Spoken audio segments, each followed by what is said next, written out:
But this was clearly not the end, because the girl found herself in front of a guy lying with other girls on a bed. The last thing the main character saw was headlights and a car that failed to stop at a traffic light, which resulted in death. Looking at the guy, Rosaria noticed how handsome and beautiful he was, looking proudly at her. The heroine began to look around and asked herself whether life after death really looked so vulgar. But her thoughts were interrupted by a guy who asked Rosaria if she thought she had gone too far with her obsession. The girl looked questioningly at the guy, hoping to understand who it was and why he was calling her by that name. Suddenly, a strong pain in her hand made her let out a quiet groan, and the girl decided to look at her hand. Not paying attention to the guy and what was happening, the heroine looked at the bloody abrasion on her hand and was surprised that she had squeezed her hand so hard.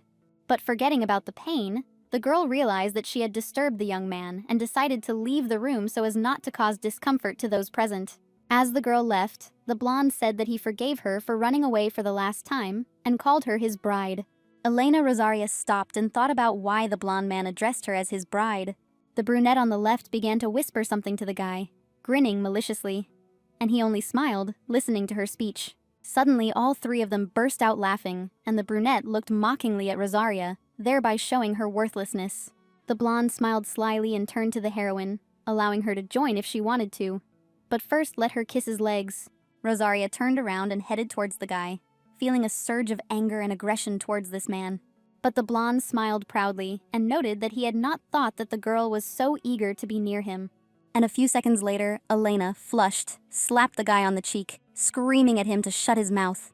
Two pairs of women's legs flew off the bed, and the blonde young man, trying to comprehend what had happened at that moment, sat holding his cheek. Blood appeared on his lip, and the man himself tried to understand what had happened and how she dared to attack him. But he didn't have time to ask anything, because the girl, answering his previous question, said that she would refuse to join and sent the guy away with a rude gesture. Based on this, in the mansion of the Duke of Rosaria, the girl was able to answer the heir to the throne, and standing at that moment in front of the maids, looked back at them. Elena Rosaria looked questioningly at both maids and asked where her father was. Besides, the girl herself knew that her father was an influential man. One of the maids looked up at Elena, and crossing her arms said that her father was in the office. Rosaria responded sluggishly and purposefully headed towards the office, in what she thought was the right direction. But at that very second, one of the maids called out to the girl, and she turned around, looking at the girl who had called out to her. The girls pointed out the stairs to Rosaria and said that she would need to go up to the second floor, but as it turned out, the girl went in the wrong direction. Rosaria turned around and both maids saw the girl's fertile and snake-like gaze, causing them to obediently lower their gaze to the floor. Elena Rosaria had a bad reputation that scared many people, and the maids, unable to bear her gaze, fell to the floor. The girl headed towards the office and noted to herself that after a week in this body, she learned to walk correctly. Suddenly, a memory of the servants pushing her into the room came into her mind. They threw her on the floor, causing her to hit the ground and writhe in excruciating pain. But Elena quickly recovered and looked up, watching the people leaving, remaining alone in the room. The last thing she remembered was her mother's tears, but she didn't even understand why she ended up in this place. But the realization that her life was in the hands of her father, who could easily take everything away from her, came to her quickly. Rosaria continued walking and thinking, realizing that she had been locked in the room to think about her behavior. The body the girl was in belonged to Elena Rosaria, the only daughter and fiancée of the crown prince, as the girl herself understood. Also, the world in which the girl found herself was the fictional world of the novel, when there was great love between Rosetta, the main character, and the crown prince. And Rosaria herself was the main villain of this world, and she realized it, because all the couple's troubles should happen precisely because of her. The body's owner inflicted many atrocities on the heroine, so one day she poured wine on her and thereby ruined her dress. Elena Rosaria also beat Rosetta, causing her severe injuries and abrasions. And later, she poisoned her with poison in wine, but the main character was able to survive after that. And Rosaria herself understood that because of this, the prince would cut off her head, and he would most likely take her life faster than her own father. Elena remembered the moment when the prince was lying with two brunettes, and she realized that the main character had not yet appeared. The girl knew that the time had not yet come for her to become a real villain. Gathering her strength, Rosaria realized that she knew exactly what needed to be done and how to act. With these thoughts, the girl approached her father's office and knocked loudly on the door. She opened the huge door to his office and saw her father sitting at the table and writing something. Standing in front of her father's desk, the girl crossed her arms and said that she wanted to break off her engagement to the crown prince. The father flared up when he heard these words and shouted that before this she had tried to persuade him to approve of their engagement, but now she wanted to cancel it, which would be extremely difficult. After this, the room was filled with deathly silence and only the piercing gaze of the father and daughter. They are pumping up atmosphere. Continuing to pierce her father with her gaze, Rosaria scrolled through in my head, I have a plan to change the course of events for the better. Clenching her sweaty, nervous hands into fists, the girl responded with lightning speed that she had rushed into making a decision. The father lowered his gaze, took up the papers again, and said that his daughter could leave. But suddenly Rosaria announced that she would like her father to make her, his only daughter, his heir. The Duke looked up at Elena and his teeth gritted with anger and indignation. And a second later, the girl joyfully flew out of the office, clasping her hands in fists from excitement. But the next day, something happened that she didn't expect. Elena was forbidden to approach or visit her father's office. From now on, the doors to the Duke's office were guarded by 2 footmen, blocking the girl's path. Elena lay on the sofa and dreamed about how to become the heir to the entire fortune. And she, not understanding her father, thought about his actions. Sighing heavily, Elena reflected on the fact that her main goal was to inherit the duchy. Because after the engagement was broken, she would have to become someone's wife, which the girl did not want. Rosaria sat down in a more comfortable position, was indignant and surprised that her father did not agree to make her his heir. Leaning on her arm, the girl understood that her father was her main threat, which was getting closer and closer, and in her thoughts she imagined herself and her stern father. Elena lay down on the pillow and noted to herself that along with her body, she also inherited a terrible reputation. Closing her eyes and plunging into the stream of her thoughts, the girl realized that she had rushed too much. But suddenly Rosaria's eyes widened and she realized that she needed to think through her entire plan of action. At that very second, she jumped up and sat down on the sofa, concluding that she was not going to marry the prince. Putting her hand on the edge of the sofa, the girl began to think and remembered that the main characters met when there was a snowy winter outside the window. Elena looked out the window and saw blossoming flowers behind the shutters, and she realized that it was still spring, which meant there was still time. Imagining herself to be the heir to the ducal family, Rosaria planned everything so that she would be able to break off the engagement before winter. Suddenly, the door to the room opened, and Elena's mother appeared on the threshold, holding her hand on her chest and entering her daughter's domain. Her name was Elizabeth Tesar Rosaria, and she was a person of a delicate soul, which was noticeable from the first seconds as she crossed the threshold. The woman sat down on the sofa next to her daughter and crossed her arms at her feet, not knowing how to start a conversation. Elena took the cup in her hands, and smiling, asked her mother what brought her to her. Elizabeth hesitated greatly when she heard this question and began to nervously fiddle with her fingers. Elena said at random that she would no longer tip over a cup of tea on her mother, and her mother frantically asked whether her daughter was really telling the truth and promising that she would not do that. Sweat ran down Elena's face because she didn't expect the girl whose body she was in to do such a thing. Elizabeth fearfully asked Elena why she was coming to her father, to which the daughter replied that she wanted to break off her engagement to the prince. The woman bit her lip, surprised that her daughter wanted to cancel the engagement. After this, Elena added that she would like to become the heir of her family. The woman took a mug from the table and drank it to calm her anxiety. Placing the mug on the table, Elizabeth asked why she wanted to break off the engagement, to which Elena replied that she simply wanted to, and that was all. The mother's trembling hand could not let go of the mug, and the woman continued to listen to her daughter. Turning her head towards the window, Elena said that she often thinks about that incident with the prince's betrayal, and it hurts her greatly. The mother put her hand on her chest and asked her daughter what she thought about this. And the girl, her eyes wide, replied that she considered the crown prince to be real trash. Elena Rosalia stood in front of her mother, spreading her arms, telling her that she couldn't behave like that in front of her own bride. The mother looked at her enraged daughter in fear, not understanding what was happening to the girl. Suddenly, the girl's mouth, which was spewing out a stream of curses, was covered by the hands of her mother, who was crying loudly. The woman, crying, asked Elena to watch what she was saying, and the girl nodded in agreement. Rosalia calmed down and, turning to Elizabeth, said that it was possible to break off the engagement later. At that very moment, Elena took her mother by the hand and said that with all her heart she wanted to follow in her father's footsteps. Looking at the shocked Elizabeth, the girl continued, saying that she would like to help the family and get involved in the affairs so as not to disgrace the family. The mother's eyes lit up with hope, and she noted with a smile that her daughter had changed. Elizabeth stood up, still holding her daughter's hands, and told her to promise her something, and Elena smiled, knowing she had convinced her mother. The mother told her daughter to never give up and commit the same atrocities that she had done before. And Rosaria herself, looking at her mother, noticed that her mother reminded her of a defenseless hare.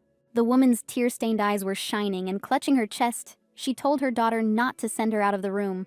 Elena, holding her mother's hands, smiled and said that this would not happen again, and Elizabeth could trust her. The mother calmed down and smiled broadly, looking tenderly into the eyes of her only daughter. After this, believing Elena's words, the mother went to her father's office and managed to convince him. After some time, Rosaria was informed that from that day on, she would begin to undergo training as an heir, which clearly shocked Elena. After this, Elena began attending imperial history classes, taking notes on the lectures, listening attentively, and memorizing the information. Also, the girl began to learn ballroom dancing, rehearsing complex techniques day and night. And finally, an important stage in her training were fencing lessons, to which she paid special attention. So on this day, having worked out all the techniques on the straw brooms, the fencing training was finished. Many guys watched the girl train, and after the last round, when the girl won, the fencers began to applaud her. Elena did not reciprocate, but only glanced sideways, realizing that her success was noticeable. One of the guys raised his fist in the air and said in support that the girl had the talent of a sword master. Rosaria shyly denied it, but the guy continued, claiming that the girl was born for fencing. But without listening to the end of his flattering speech, Elena began to get ready to leave, but the guy asked her where she was going. The girl began to dry herself with a towel, and replied that she didn't like the heat or training, and that she had other things to do besides that. Sir Dial, that was his name, shouted after the departing Elena that she should come again, because they would always wait for her. Walking down the corridor, Elena Rosaria wondered whether all of this was necessary. And in the girl's memories arose the situation of the last family dinner, when she almost got into a fight with her father. Then the father himself shouted to her to take the sword and fight, to which the girl exclaimed in shock. The mother obediently brought the sword, from which the girl recoiled, and did not understand how she could defeat her father. Elena Rosaria realized that a little more, and she would have gone to the next world. And after that, the girl realized that the most influential person in the family is her mother. Having recovered from her memories, the girl came to her mother, who was sitting at the table and drinking tea.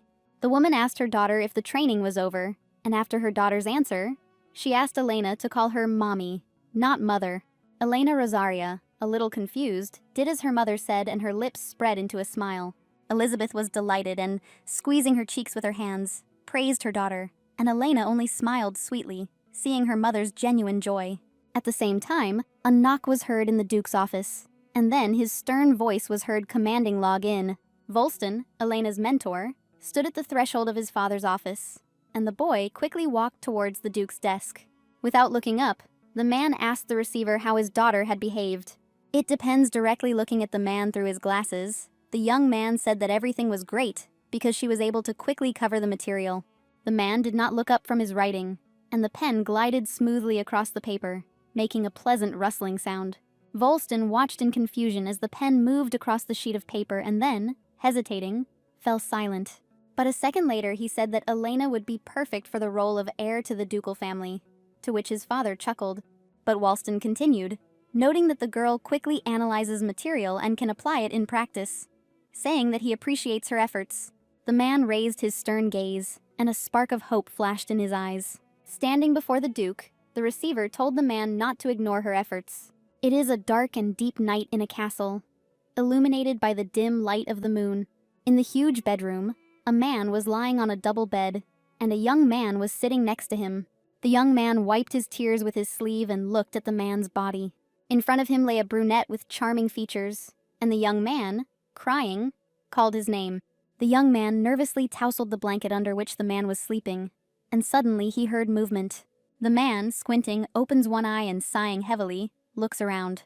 The tearful young man looked questioningly at the prince, not understanding whether this was reality or a dream. Lloyd was immediately attacked by the screams and sobs of the young man sitting in front of him. Prince grabbed behind his head and closed his eyes. saying that his head was splitting unbelievably. The young man covered his mouth with both hands and began to watch what the man was doing.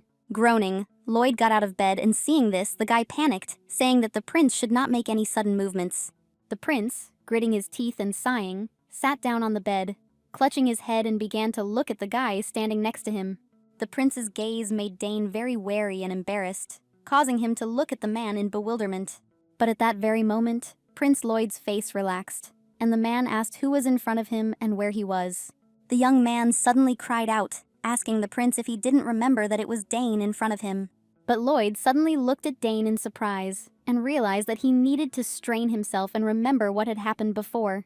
A picture suddenly appeared in his head of him drinking wine, sitting next to his brother, and them celebrating something together. But what brought him out of his memories was that, while touching his hair, the prince felt the length of his hair, which was never characteristic of him. The man began to frantically touch his face and hair, wondering how long he had been unconscious for his hair to grow so long. Prince Lloyd suddenly screamed, asking Dane for a mirror and causing the boy to panic with his scream. A couple of minutes later, the young man brought the mirror to the prince, telling him to look at himself. In the reflection of the mirror, Lloyd did not recognize himself and began to peer in shock at the unfamiliar facial features. This incident made him angry, and Lloyd began to ask himself various questions, not understanding why he looked like that. He looked at his hands, which were shaking convulsively, and did not understand what was happening. Touching his face with his hands and thinking about everything, the man realized that he was in the body of the emperor's son. The young man was still standing in front of him, holding a large mirror in his hands, and Lloyd asked him what his name was. The prince looked at Dane and said that judging by the wounds, he had seriously injured his head, and asked for an explanation of what had happened to him. Dane sat down on a chair and said that the prince and the heir to the throne had a minor conflict, after which Lloyd fell down the stairs. The man looked down and realized that he was not the heir, and therefore was not the best person. Dane sat opposite him and was crying and telling him something, but Lloyd ignored it all, thinking about his situation. The man realized what situation he was in and what was happening to him. In the morning, in the castle of Rosaria, in every corner there was commotion and confused conversations. In the hall, the father and mother bumped into Elena and called her name. Elena, walking down the corridor next to the maid, turned around and became wary, not understanding why her father was the first to call her by name. She came face to face with her father, and misunderstanding. I asked him what happened, to which he told Elena to get herself in order, and then he announced that she would go to the castle, and this news left her in a stupor. Her father's words were imprinted in her mind, and the girl looked at her father in bewilderment and suddenly asked why she needed to go. The father suddenly asked his daughter whether she, the future heir, was not going to introduce herself to the emperor, which made Elizabeth exclaim. The mother approached Elena and took her hands, rejoicing at her happiness, while the girl looked at the floor in shock. But after a while, a sly smile appeared on her face, saying that all her efforts were not in vain. Closer to midday, the entire family arrived at the emperor's castle, whose part of the palace was more extensive. Having ascended to Emperor Rorion Kartika, the duke solemnly greeted his acquaintance. Hearing the pompous greeting, Rorion chuckled and told the duke to calm down, as these greetings were unnecessary. Looking down at the floor, Elena noticed that the emperor had a lively character, not like the prince. Standing, holding hands, father and daughter put their hand on their chest, and looking at them, Rorion asked why he came with his daughter. Maintaining a cold expression, the man said that he wanted to introduce the heir to the duchy. Hearing these words, the emperor stood up and exclaimed that he had been waiting for this moment. Rorion's mood was lifted and he, smiling, began to examine the head of the family and his daughter. But after a while, Rorion smiled in confusion and decided to ask who the heir would be. The duke closed his eyes and exhaled, saying that his daughter, Elena Rosaria, would be the heir. The girl raised her gaze to the emperor's face and smiled, placing her hand on her heart. All three began to exchange glances and the tension gradually grew. After some time, Elena was walking in the garden, leaving the emperor's huge hall. Rorion himself suggested that she leave the room so that she could visit her fiancé, and the emperor himself, almost in tears, questioned the duke about his intentions. The girl grinned sarcastically, realizing what the emperor would say after he sent her away. Walking along the huge veranda, which was surrounded by a row of planted trees, the girl sighed. Suddenly, the girl stopped and thought, realizing that the emperor would not be able to convince her father of anything. This thought brought a smile to Elena's face, and she knew that her father would not change his decision once he had made it. A maid was walking towards the girl, whom Elena did not immediately notice. The girl called out to her, causing the maid to fall into a stupor and bewilderment. She obediently approached and asked what Elena wanted, and the girl asked where the crown prince's palace was. The maid pointed her in the direction, and suddenly Elena Rosaria exclaimed in surprise. She realized that she had almost come to the chambers of the prince whom she hated, and headed in the opposite direction. But when Elena left there, she did not yet know that, trying to avoid one prince, she would find another. The girl walked past the beautiful flowering verandas, and the garden seemed very huge to her, but no less delightful. She came out into a beautiful clearing, strewn with a multitude of blooming flowers, which were brightly fragrant in the shade of the trees. But the girl began to look around, because she realized that she was clearly not in the imperial garden. Looking at the beautiful flowers, Elena noted that the garden was well taken care of, as there was not the slightest flaw in it. Looking at the meadow of fragrant flowers, the girl heard someone's slow steps behind her. She didn't look back right away, but she heard footsteps and wondered who might be behind her. Suddenly, she turned around sharply and looked at the stranger with a piercing gaze. Prince Lloyd appeared before her and asked Elena how she dared to enter his garden without permission. She began to examine the guy with a calm gaze, and, noticing his cold blue eyes, she realized who was standing in front of her. Elena bowed quickly and, looking down at the ground, said that she was very glad to see the prince. There was a short pause between the young people, and the girl looked into his cold eyes. She said that she was the duke's daughter, and her name was Elena Rosaria. The prince looked at her with the same empty gaze and made a drawn-out sound. But after that, Lloyd apologized, putting his hand on his chest and saying that he didn't recognize her. Elena softened and smiled good-naturedly, asking forgiveness for interfering and unwittingly disturbing the prince. Prince Lloyd confirmed her words, thus throwing the girl into confusion. But after that, the young man smiled and said that if Elena was looking for the crown prince's palace, then it was in the other direction. Rosaria laughed and said that she hadn't been here for a long time, so she got lost. Looking around the garden and the fragrant flowers, Elena asked Lloyd if the garden had been decorated according to his preferences. He also began to look around, as if looking at him as for the first time, and said that this was probably so. Lloyd didn't attach any importance to this and, smiling good-naturedly, invited the girl for a cup of tea. From the very beginning, Elena realized that something was wrong with him and looked at the prince with alarm. Without showing it, Rosaria refused, saying that she had come with her father and that she needed to go already. Lloyd waved her off and replied that he would like to have a cup of tea with her next time. Elena, with her hands down, followed the prince with her gaze and watched as his figure moved away. Looking at him, Elena realized that he was not who he claimed to be, because the first prince was quiet and most likely would not have been able to speak to her first and respond like that. Prince Lloyd slowed his pace and the rustling of his shoes ceased. He glanced at Elena, who was walking away in the opposite direction. Suddenly, the prince called out to Dane, telling him to get out, and suddenly Dane came out of the bushes with a grimace. The prince noted that the girl's behavior did not correspond with Dane's story, and Lloyd himself did not understand how this happened. The young man looked in amazement at the girl's figure, which soon disappeared, and his face continued to express bewilderment and confusion. The man looked back and listened as Dane talked about how there were rumors that Elena had become a different person. These words suddenly stunned the prince, and he exclaimed, asking what it meant to be another person. The young man was taken aback, but trembling. He continued his story, saying that after Elena hit the prince, rumors began to spread that she had been replaced. Dane clasped his hands and spoke, telling that Elena began to study in order to become an heir, and today's meeting indicates that she has changed. The young man's story sank into Lloyd's soul, and he began to think about everything, comparing it to himself. The guy understood that he was closely connected with this girl, and that she suffered the same fate as him.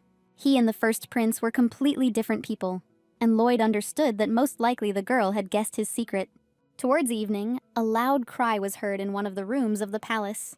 It belonged to the maid, who, listening to Elena's story, was surprised that she had met the first prince.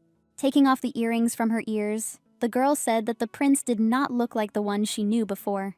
But the maid cried out emotionally, asking Rosaria if the prince had really come to his senses, and Elena asked what the girl was talking about. The maid was surprised and said that the prince fell down the stairs during an argument with the crown prince, and did not recover for more than 2 weeks. Elena listened silently, and the maid continued, saying that many thought that the prince would not wake up. Rosaria wondered why he couldn't wake up, but suddenly he came to his senses and began to act like a different person. Suddenly it dawned on Rosaria, and she understood what was happening to the prince. The maid suddenly called out to the thoughtful Elena, who was looking devastatedly into the mirror. The girl said loudly sighed, not believing what I thought and that it was impossible. As she put the jewelry away in the drawer, she thought about how rare it was that something so rare could happen twice in a row. But despite this, Elena did not deny this possibility and realized that she needed to find out the details. After some time, Elena Rosaria was already sitting on the sofa, and the crown prince was sitting on the other sofa. While drinking tea, the girl reassured herself that 2 hours with him would pass faster than she thought. She felt uncomfortable being with him, but she did not want to disobey the emperor's order, and looked at the prince with hatred. The thought that the emperor was eager to convince her father to renounce his heiress overtook her, and Elena, in order not to torment herself, asked the courtier how much time was left. Suddenly, through an awkward silence, the prince said that he noticed how insatiable the girl was, and Elena was surprised, not understanding what he had come up with this time. Looking coldly at the girl, the crown prince asked if it wasn't enough for her to just be next to him. Elena Rosaria chuckled wryly, realizing that the prince had started a dialogue about the duchy. Suddenly, the prince said that she would not have been engaged to him if it were not for her family, which played a big role for the guy. Without looking at her, the man said that the girl should not think about how to shake the empire with the news that she was the heir. Elena looked at him bloodthirstily, but the prince continued, saying that if she were his wife, she would be able to bathe in luxury and would not have to do anything. Taking a mug of tea in his hands, the heir heard from Elena's lips that he was right about this, and the guy looked back at her questioningly. But Rosaria slowly raised her mug and began to pierce the man with a snake-like gaze. The girl put the rim of the cup to her mouth, and the guy at that time did not understand how she agreed with his words. She placed the mug on the saucer and confidently said that she would get what she wanted because she didn't care who was in front of her. Without letting go of the handle of the mug, the girl said that she had overdone it in this regard. She smiled sweetly as she looked at the prince's face, which radiated only genuine hatred. And she said that she would not be able to hold two things in her hands at once, such as the duchy and the empire with the crown prince. Elena chuckled, saying that she would have to give up something to get what she wanted. The prince smiled at these words, noting that Rosaria was capable of thinking when she tried. But these words did not offend her at all, and the girl, smiling, said that she would refuse the engagement, and her will have Totir apart.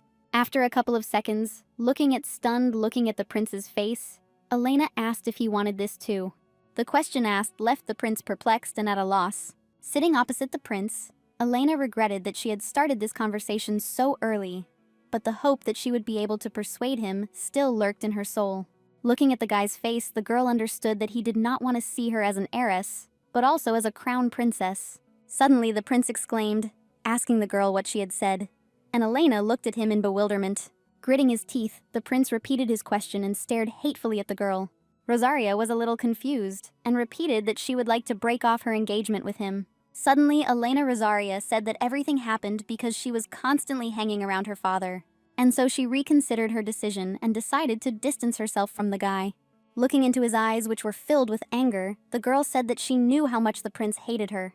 Unable to bear all the remarks, the guy slammed his fist on the table.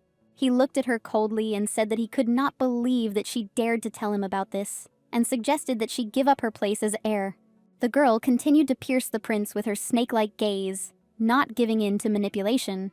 His words touched on his honor, as he said, and the girl herself asked whether his honor was important to her. The incident of his betrayal suddenly appeared in her memories, and Elena understood that by doing so, he had trampled on her dignity and pride. But suddenly, recoiling from this situation, the girl put her hand to her heart and said that he could put the blame on her. The young man looked at her in bewilderment, but Rosaria continued, saying that he would definitely think of something. Milady's gaze was full of determination, and she looked at the prince enchantingly, waiting for his reaction. But suddenly the man shouted her name and stood up from his chair, slamming his palms on the table. The girl looked indignantly at his aggressive face and said that she did not understand the reason for his anger. Looking at the prince's hand, Elena Rosaria said that, in her opinion, the prince was happy to accept her proposal, but for some reason now the guy was angry. The man suddenly shouted, saying that he didn't understand what she was saying at all. Suddenly, their conversation was interrupted by a courtier, who said that 2 hours had already passed. The prince looked back at the young man who had approached, and having calmed down, softened. The man decided to leave, announcing that it was time for him to go, thereby horrifying the girl. Elena tried to stop the guy, saying that the conversation was not over, and they should talk. Suddenly, the prince stopped near the door, and his languid sigh was heard. The girl spoke slowly, placing her hand on her heart so that the guy would simply agree to break off the engagement. Irritated, the prince said that his time was up, and he had spent the 2 hours that the emperor had demanded. Elena Rosaria gasped, not understanding when the heir became punctual and began to observe established requirements. But the man started walking towards the door and opened it, aggressively starting to leave. A second later, the door slammed loudly and the hall was deafened by a piercing noise. The girl stood there perplexed, wondering what it was. She sat down in a chair and tried to analyze the guy's actions. She remembered him time and time again, irritated face, and realized that she had not expected this. The reaction the girl expected from him was boundless happiness. The girl looked to the top and wondered what happened to the prince and why he behaved this way. Elena sighed heavily, not understanding what problems had stopped him. Suddenly, the girl was stunned and opened her eyes in surprise as she imagined 3 cliches of Korean melodramas. The first one was how she was the first girl to hit him, and he was touched by the fact that no one had ever done that to him before. The second cliche was that he was ready to buy love and love itself for any money. And the last, third cliche said that after Elena told the prince that she hated him, feelings awakened in him. Thinking and imagining all the scenes, Elena Rosaria hoped that none of the above would happen. The next day, Elena's mentor's voice was heard from the windows of her room, saying that the lesson had come to an end. Looking at Volston, the girl began to come out of her intrusive thoughts about the crown prince. The girl suddenly heatedly began to stop Volston, saying that everything was fine and she was ready to continue. Leaning her hands on the table, Elena spewed out a massive stream of words, stopping the mentor from making a decision. Volston looked through his glasses and heard Rosaria's excuses that she was simply thinking about her own things.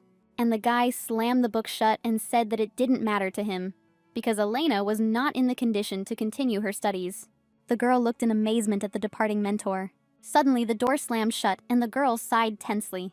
The arrival that had just happened had made her lose her temper, and she, in anger, began to blame the crown prince for all the sins. After some time, the girl, having already calmed down, was sitting in her room.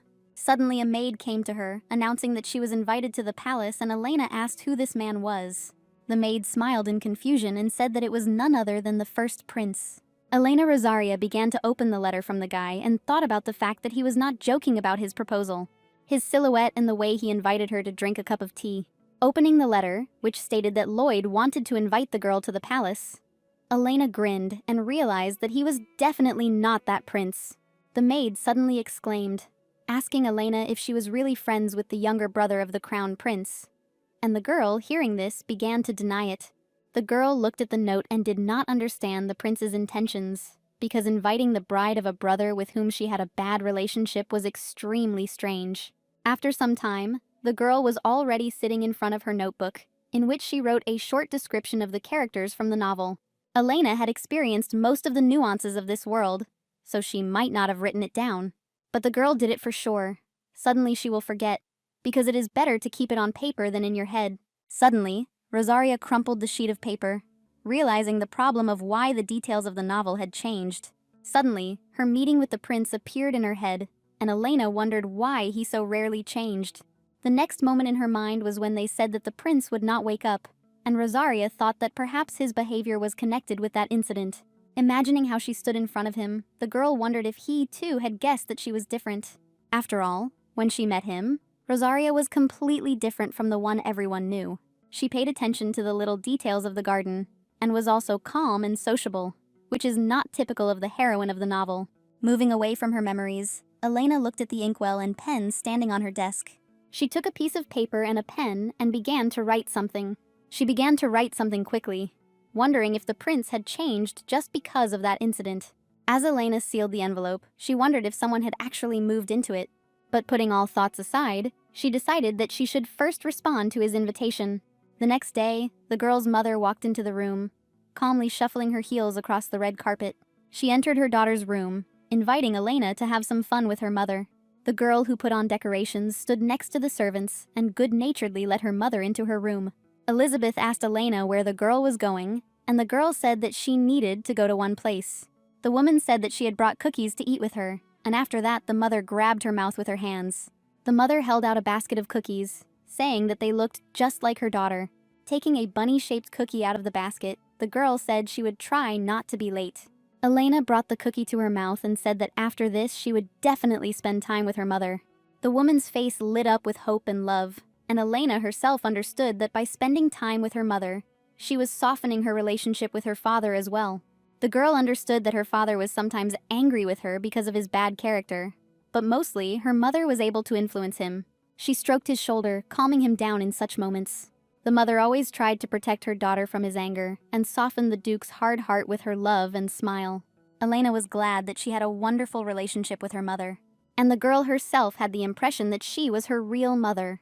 While eating cookies from the basket, the woman asked her daughter where she was going, and Elena replied that she was going to the Imperial Palace. Suddenly the cookie broke in the woman's hands and she cried out, asking where her daughter was going. The woman was speechless and looked at her daughter almost in tears, while Elena, meanwhile, could not understand what had happened. At that very second, Elena made a cross with her hands and announced that she was not going to the crown prince. Putting her fingers to her lips and trembling slightly, the woman asked her daughter why she needed to go to the palace. Directing her gaze at her mother, Elena replied with a smile that she would have a meeting with the first prince. Elizabeth became worried and asked her daughter what was going on, but Elena began to calm her mother down. After some time, Elena was already at the castle of the first Prince Lloyd. The man decided to meet her, and saying that he was glad to see Elena, led her into the hall. She looked calmly at the prince, who soon complimented her on her dress. Having said that the girl was especially beautiful today, Lloyd smiled. The girl thanked the guy and, shyly embarrassed, smiled back at the prince. Elena began to sit down on the sofa, and doubts began to appear in her thoughts that the prince was real. And with each passing minute, everything became clearer to her. Pouring the girl some tea, Lloyd thanked Rosaria for visiting him and accepting his invitation. Elena placed her hand on her heart, saying that it was a great honor for her, and she could not refuse. Fumbling with his fingers, the prince calmly noted that Elena knew how to flatter, and the girl herself understood that there was no point in being rude to the prince. Lloyd congratulated Rosaria on becoming the heir, to which the girl thanked him and said that she hoped for the best for the future of the empire. Sipping tea from her mug, Elena realized that now everything had come down to meaningless dialogues. Raising his finger, Lloyd told the heiress not to worry, as she would definitely help the empire. Elena grinned, deciding to take charge, and said that she had noticed changes in the prince. The young man smiled, pretending not to believe her words, and began to look at her piercingly. Rosaria backed up her words by saying that Lloyd was not like the prince she had met before. The first prince thought for a moment, letting out a soft sigh, and silence fell over the couple. But the young man decided to ask Elena about what she was talking about earlier. Having heard his speech, Elena did not hesitate at all and decided to tell what she knew. Recalling their meeting, the girl said that they continued dating for some time. Tapping his finger on his knee, the prince listened attentively to the girl's story. Resting his chin on both hands, Lloyd sighed, saying that these words sounded like the truth. This answer confused me a little, not understanding why the prince was talking about this with such a calm face. Looking slyly at the girl, the young man said that he had heard that the girl had apparently become a different person. Elena, smiling, understood that the prince was shifting the blame, but she didn't want to show it. Bending over to pick up a cup of tea, Rosaria asked the boy if he thought she had changed much. Looking at the heiress with a kind and intent gaze, Lloyd said that for him she remained the same. Elena smiled and replied that she had become smarter, and that she was ashamed to realize that people were only talking about this now. Lloyd chuckled and smiled, saying that the same could be said about him. The prince watched the girl closely, who did not feel awkward, but on the contrary. Getting up from her chair, Elena smiled sweetly and said that it was time for her to go. The first prince was in no hurry to get up, and raising his gaze, asked the girl if she was really leaving him. Suddenly, Rosaria remembered that she wanted to give Lloyd some cookies, and holding out the basket, said that her maid had baked them. Dane appeared behind the guy, but the prince stopped him and accepted the girl's treat with joy and delight. Having made sure that nothing else was holding her back, Rosaria headed for the door. The prince, arms crossed, watched gravely as the heiress left his hall. A few seconds later, the door slammed and Elena left, followed by Lloyd's gaze. Dane handed the basket to the prince, and Lloyd looked at him with incomprehension, not knowing why the heiress did this. Suddenly, the first prince noticed a note under the bough, which seemed rather suspicious to him. Lloyd roughly snatched the paper, examining it but not opening it, and began to think about what the princess could have written to him. Little by little and slowly, the prince began to unpack the ends of the paper note. The young man watched the process with a calm gaze, anticipating what would appear before him. Dane, standing in front of the guy, became worried and asked about what the lady had written. Lloyd chuckled as he looked at the note and heard Dane's words, saying that it was hard for him to explain. Holding the note written by the princess in his hands, Lloyd tried to put everything in its place. His memories flashed back to his younger brother and their evening before they poured wine into glasses. Taking the glass in his hand, the boy drank the contents, and all this time his brother watched him closely. He looked with a smile at what he had done and how the process was going. At that very moment, the guy began to choke, splashing wine across the table, and began to stand up, covering his mouth. He fell onto the table, where the contents of the glass were spilled, asking his brother for help. But the younger brother only poured his wine on him, as a sign of victory over his competitor. And only now did Lloyd realize that his own brother had killed him, wanting to gain power. Having come to his senses, the first prince stood and looked thoughtfully at Rosaria's note. He didn't yet know whether they would become allies, even if they were people from another world. Remembering the calm and contented look of the princess, Lloyd could not understand why she came, and did not understand why she left so quickly. In the note, the girl asked the guy who he was, and the thought came to the prince's mind that Elena was clearly an unusual person. He wondered, holding the note in his hands, about the heiress's intentions, and whether her existence would become an obstacle. Elena had already left the castle walls and approached the gates when she suddenly turned around to look into the prince's windows for the last time. 2 days had passed since their meeting with the prince, and it was a quiet and sunny day. The maids and all the subjects were bustling about in the hall, tidying up all the rooms.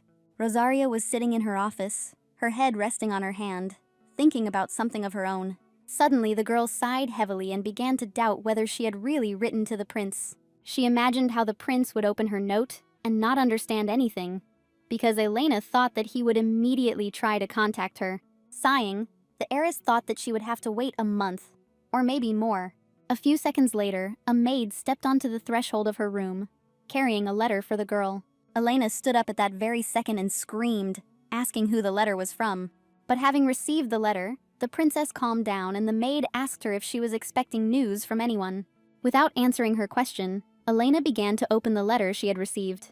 Opening it and seeing the contents, the girl looked in surprise and her eyes widened. The maid sighed and asked Rosaria if this was really what the girl had been waiting for, to which Elena replied that it was not quite so.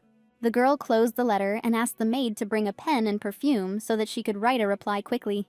A few days ago, Elena decided to join one of the tea parties to understand how things were going in Soviet society. The girl found herself in the company of elegant ladies, but she had no choice, because rumors could spread that she never went anywhere.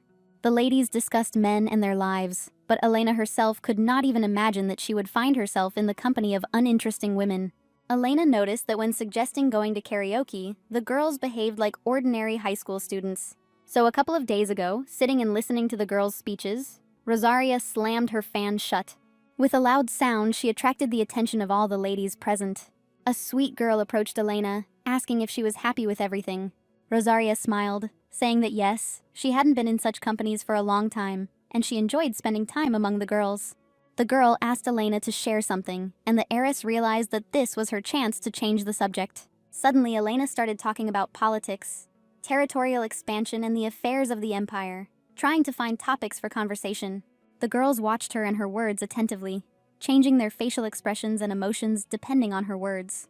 A couple of sentences later, the heiress said that a new dessert shop had opened and it was quite nice. All the ladies opened their mouths when they heard this news and listened to Rosaria with interest. Realizing that she had found a common topic of conversation, Elena exhaled, convincing herself that she needed to fix her reputation. Following this, the girl turned to the heiress, apologizing for the question, which caused Elena to look at her questioningly. The girl sitting opposite her stood up from the table, and Rosaria wondered who she was. Bella, that was her name, bowed her head, congratulating Elena on receiving her title and inheritance. Rosaria was silent, analyzing the girl and realizing that her words were sincere. Bella smiled quite sincerely as she looked at Lady Rosaria. Elena smiled, thanking the girl for her congratulations, and realized that it was nice to hear congratulations not only from family. All the girls looked at what was happening before their eyes in embarrassment. A couple of minutes later, each of the ladies congratulated Elena, and the girl only responded with gratitude, smiling in return. Suddenly, another girl stood up from the table and decided to congratulate her. The red-haired lady smiled, saying that she wanted to congratulate Rosaria on this wonderful event. Elena looked with apprehension at the familiar face of the red-haired girl, realizing who was standing in front of her. Suddenly, lines from the novel began to flash through her head, and later an image of Rosetta appeared, who recoiled from a strong blow. The red-haired girl put her finger to her lips, telling Rosetta not to whine, and a strong blow silenced her. Rosetta was afraid and hated the girls who beat her, and the lady sat on the floor begging them to stop. Elena Rosaria smiled, seeing Rosetta's suffering, and she did not want to stop. She took the girl by the chin, forcing her to look at her. Now, looking at her, Elena understood that this was her main and closest assistant. Rosaria looked at the girl with a serious and cold gaze, realizing that she was her assistant. But the red-haired girl smiled sincerely, while Elena thought about her treachery and predation. All the ladies looked at the two girls with anticipation, and the assistant suddenly apologized for congratulating them so late. Covering her smile with her hand, she noted that she and Rosaria had not seen each other for a long time, and because of her shyness, she could not congratulate her earlier. After thinking for a long time, Elena suddenly smiled at Tennessee, saying that she forgives her. Unable to contain her emotions, the assistant grimaced and asked again what the girl had just said. Elena replied that she forgave her for Tennessee ignoring her and not approaching her sooner. The red-haired girl was clearly unhappy with this answer, as she did not expect such a reaction. With her hands folded in front of her, Elena Rosaria said she wanted to receive congratulations from her, because their relationship had been strained lately. Tennessee lowered her gaze to the floor, not understanding why Elena was speaking like that when her manner of speech had been so clearly different before. Elena reached out her gloved hand to take Chatterjee's, and the girl said that Lady Chatterjee's congratulations had eased her pain, and she was grateful to her lady. The lady stood there in a slight stupor of delight, saying that she was glad that she had been able to please Elena. Lady Tennessee hung her head and said she had not meant to upset Rosaria. Elena smiled, looking towards her enemy, realizing that she was in an awkward position. The girls sat silently, sipping tea from their mugs and talking about their own things. Tennessee looked at Elena angrily, telling her with her eyes that she would show herself. Suddenly, turning to Rosaria, Tennessee said that she was worried and asked where Elena had disappeared to. Looking into the girl's hypocritical eyes, Elena didn't understand why she had to pretend to be worried. Deciding to play along, Elena flatteringly said that she had immersed herself in her studies in order to become an heiress.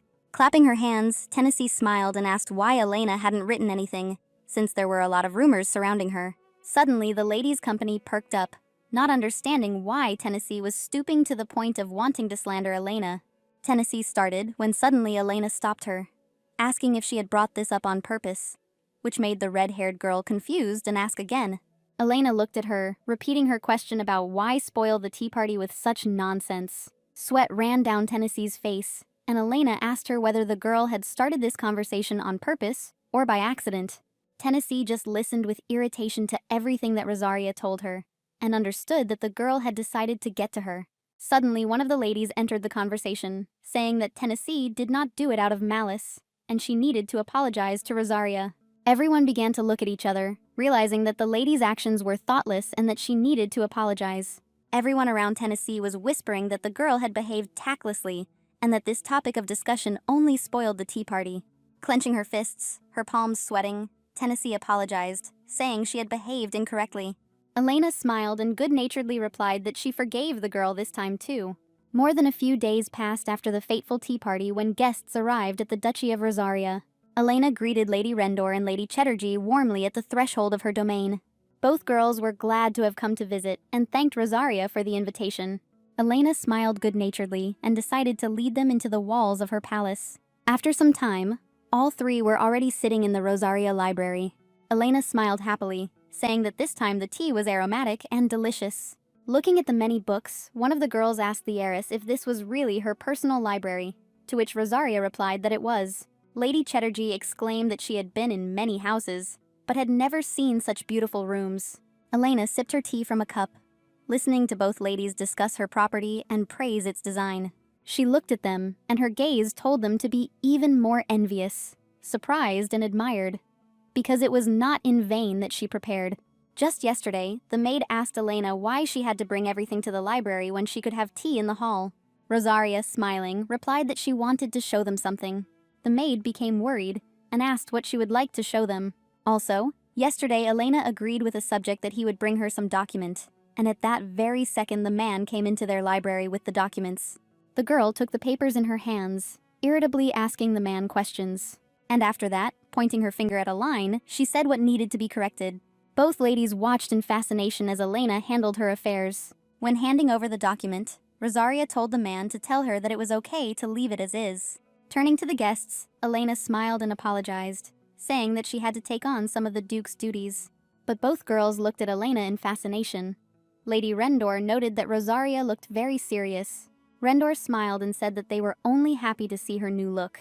Rosaria grinned, covering her mouth with her hand, and thanked the girls for such words. But suddenly Rendor asked whether the girl became the heir just because she was the Duke's only daughter. Rosaria smiled, realizing that the goal had been achieved, and that this was exactly what she wanted. When Elena invited Rebecca Rendor, she understood that her family controlled a huge number of merchants, and the profits from her business were unimaginable. Despite being only 14 years old, Bella Chatterjee has an amazing photographic memory. Rosaria understood that girls were in many ways superior to older sons and heirs, because daughters were always overlooked. Suddenly, Elena, looking at Rebecca's face, asked why she thought so. Stuttering slightly, Rendor noted that there were no children in the family besides her, since otherwise the eldest son would become the heir. To this, Elena said that other children could also be heirs, to which Rebecca agreed. Bella added that not everyone is ready to go against tradition, and Rebecca nodded. Elena said that she can't stand traditions, because if she has abilities, then what's stopping her from becoming the heir? The ladies looked at Rosaria in fascination and listened as she spoke about how, having demonstrated her abilities, she took this place with pride. Lady Chatterjee clapped her hands, asking if her atrocities were connected with her thoughts regarding the place of the heir, and Elena confirmed her words. Rosaria bowed her head and said that she was beside herself when she learned that her cousin could become the heir, and she was ashamed to remember it.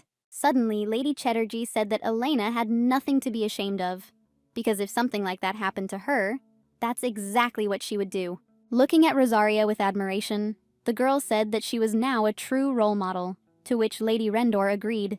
Elena looked at them questioningly, realizing that she had not expected such a reaction. Smiling, Rosaria said that after their words, she was convinced that her efforts were not in vain. Night fell, the guests left, and the palace and its inhabitants were immersed in deep sleep. Elena did not sleep, realizing that the meeting had gone much better than she had expected, and that Elena's opinion of the lady had also changed. Elena recalled how she encouraged them by telling them that their strengths needed to be showcased. Smiling and looking at them, Elena said that she is always ready to help them if they want to discover their abilities and talents. As she stood up, Rosaria thought that although they were still thinking about the meaning of her words, the ladies would soon come to her for help. At that very second, a loud clap of thunder was heard behind Elena, frightening the girl. The heiress turned around to look at what was happening outside the window. Heavy raindrops hit the windows of the palace, encircling the garden and paths leading to the entrance with their water. At the same time, a family dinner was held in the palace of Count Rendor, and the head of the family sent his son to the library. Rebecca suddenly said that she would also like to go to the library with her brother, which shocked many. Holding the document in her hands, the girl said that she too would like to learn how to conduct trade properly. Rebecca said she had evidence that she too was worthy of training. Suddenly, the brother grinned and asked the girl if she was really going to fight with him for the place of heir. Frightened, Lady Rendor screamed that she did not want this, and most of all, she would like to study and help her family. Suddenly, the father stood up from the table, saying that his daughter had ruined the whole feast, and the brother mocked her for wanting to become the heir. The brother got up from the table, telling his mother that it was time for him to go too. He looked at Rebecca with irritation, his anger surrounding her. At that very second, her brother irritably snatched the document from her hands. The sheets of paper scattered all over the room, and the guy told his sister to stop messing around. The lady fell to her knees, gathering her papers, and a huge flood of tears and resentment overtook her. She crumpled and collected the sheets of paper, not understanding why everyone was doing this to her. Suddenly, someone's foot appeared on one of the sheets. The girl looked up at the sound of her name, a tear rolling down her cheek. Her mother asked her if she really thought that by understanding mathematics better, she could become an heir. But her daughter denied it. The mother looked coldly at her daughter, saying that her greed would destroy her. As she left, the woman told Rebecca to get rid of the shop before she did. Rebecca cried and called for her mother, but she had already disappeared without a trace. The rain outside the window became more and more frequent, and the girl's tears fell on the papers lying in front of her. Suddenly, a phrase came to mind about Elena saying that she was ready to help those who wanted to discover their abilities and talents. And this phrase sank deep into the girl's heart, realizing that this was her only chance. Looking at the heavy rain outside the window, Elena was indignant because she wanted to go for a walk, but the weather ruined everything. Suddenly, a maid burst into Rosaria's office, shouting that the girl had a guest. Elena looked questioningly at the girl and asked who could come to her so late and in the rain. The maid began to stutter, trying to announce who it was, but because she was in a hurry, she became short of breath. Suddenly, she said that Lady Rendor had come to visit them, and that she was already being met at the threshold. Elena exclaimed, not expecting that Rebecca could come to her at such a late hour. After some time, the girl was already standing at the entrance to Elena's office and the maids were wiping her wet face. The girl looked at Rosaria with tears in her eyes and asked if she could help her. Sitting down on the chair, Rebecca apologized for her late visit. Elena answered smiling that there was nothing to worry about. Lady Rendor smiled sweetly and said that she was ashamed of herself for disturbing Elena. Lady Rosaria took Rebecca by the hand, asking what had happened, and after that the girl told Elena everything. Taking a mug of tea, Elena said that she realized that it was a matter of the heir's place. And suddenly, Elena said that she couldn't help with this, which horrified Rebecca. The girl sighed, saying that her hopes were in vain. But then she heard that Elena would provide her with other help, and the tears instantly melted in her eyes. Lady Rosaria said there were many other ways to help the girl, and realizing that Elena was ready to help, Rebecca thanked her. Elena asked Lady Rendor how she viewed herself. The girl was confused by this question, but decided to talk about her childhood. As a child, Rebecca first learned to count, and later only to read. She was always drawn to the market, and this was her favorite place. After all, it was there that the little girl saw the flow of money and how everything was interconnected.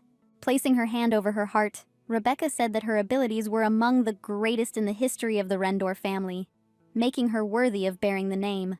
Looking at the inspired girl, Elena understood that Rebecca was able to understand this. After listening to the girl, Elena handed Lady Rendor an envelope and said that there was something important in it.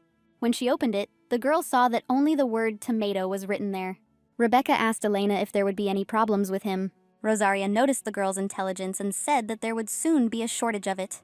Elena said that a delegation from another state would soon arrive at the Imperial Palace and they would conclude a major trade deal.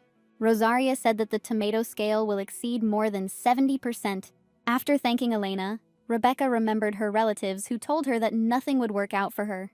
The girl suddenly said, hanging her head, that she was unable to cope with this because her resources were limited. At that very second, Elena said that it was no problem and handed her the check. Rebecca's eyes lit up and she looked at the handed paper in surprise.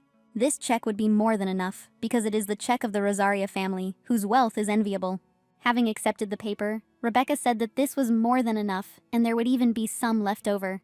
The girl watched this, fascinated, listening to how Elena instilled confidence in her. Suddenly, Rebecca began to cry because she heard this from her friend and not from her family. Elena asked the lady if she knew how she was going to act and Rebecca nodded. Holding the envelope, Rebecca said that Rosaria's help would not be in vain.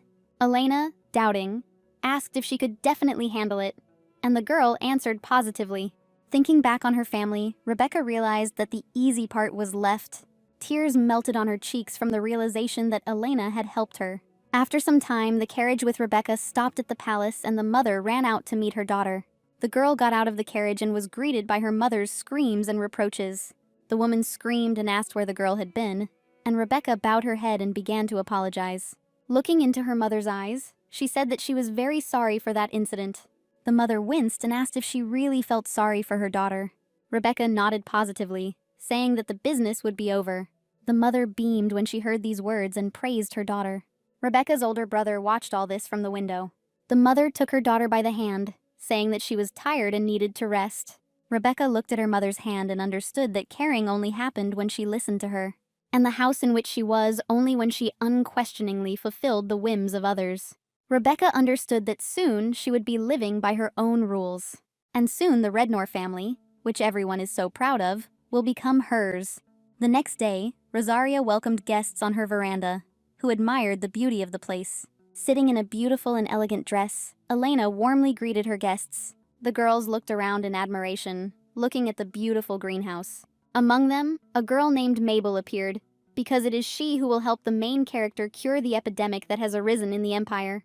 Lady Chatterjee and Lady Rodner praised the beautiful flowers and asked about some of their names. Mabel just looked at the flowers in fascination, but Elena knew about her strong love for flowers. And then Elena decided to point out that her garden could not compare with the first prince's secret garden. Hearing these words, Mabel screamed and asked again what the girl had said. Rosaria shared that she had recently been to the first prince's secret garden, and there were many plants there that she had never seen before. Mabel said that she had heard about this garden because there were many rare plants there, so she would like to go there. Elena knew that in Lloyd's garden, she and Rosetta would find a flower that would save everyone from the epidemic. Elena smiled, saying that she could arrange with the first prince for Mabel to visit the first prince's garden. Lady Mabel became embarrassed and thanked the girl, and Elena replied that when she found out the date, she would write a letter to her. Lady Rosaria smiled and said that she had heard from Lady Rendor that Mabel was well versed in medicinal herbs, and if so, perhaps she wanted to become a doctor. Mabel Earn was embarrassed when she said she would become an explorer. Chatterjee suddenly noted that researchers have a much worse reputation than doctors. Mabel agreed with the girl, but said that she would be able to create new drugs. After all, such fame would be much more pleasant. And looking at the girl, Elena realized that the lady had only pure intentions. Elena put her hand on her heart and said that she was ready to support Earn and that she could contact her at any time. And Bella said the same. Bella hesitated a little and looked down at the floor, not knowing what to say. Elena herself understood that she was motivating the girl and said that she would be able to help her later. After tea, Lady Chatterjee sat in her room and sighed, realizing that Lady Earn was beautiful. She remembered Lady Earn's beaming face as she spoke of her dream. Bella herself felt as if she had nothing. She felt like just a girl, born without a purpose and moving with the flow. Looking at her reflection, Bella realized that she wanted to talk about the business she wanted to do in the same way. Pulling herself together, the girl headed towards the desk to figure out what she wanted to do. She concluded that she loved to read, but Bella didn't know how to use it. Bella knew she wouldn't be able to make the connection, so she would need help, and she remembered rosary. A few days later, the girl was already sitting in Rosaria's office and asking for advice. Chadargi said she really wanted to do something, so she came for advice. Elena smiled broadly, saying that she would be happy to help the girl. Laughing, Bella asked Elena not to laugh at her request. Chatterjee put her hand on her heart and said she wanted to start a rumor shop, and these words surprised Elena. Bella said that she thought about the value of knowledge, because books are sold for money. After this, a person, having received knowledge, teaches others, being a teacher, which costs money. Besides this, people tell stories to each other because they contain a lot of information. And everywhere, information plays a huge role in communicating something important to people. Bella argued that information is power. Lady Chatterjee said that it was very important to learn stories and rumors about something, and heard Elena's response, who called her shop a repository of information.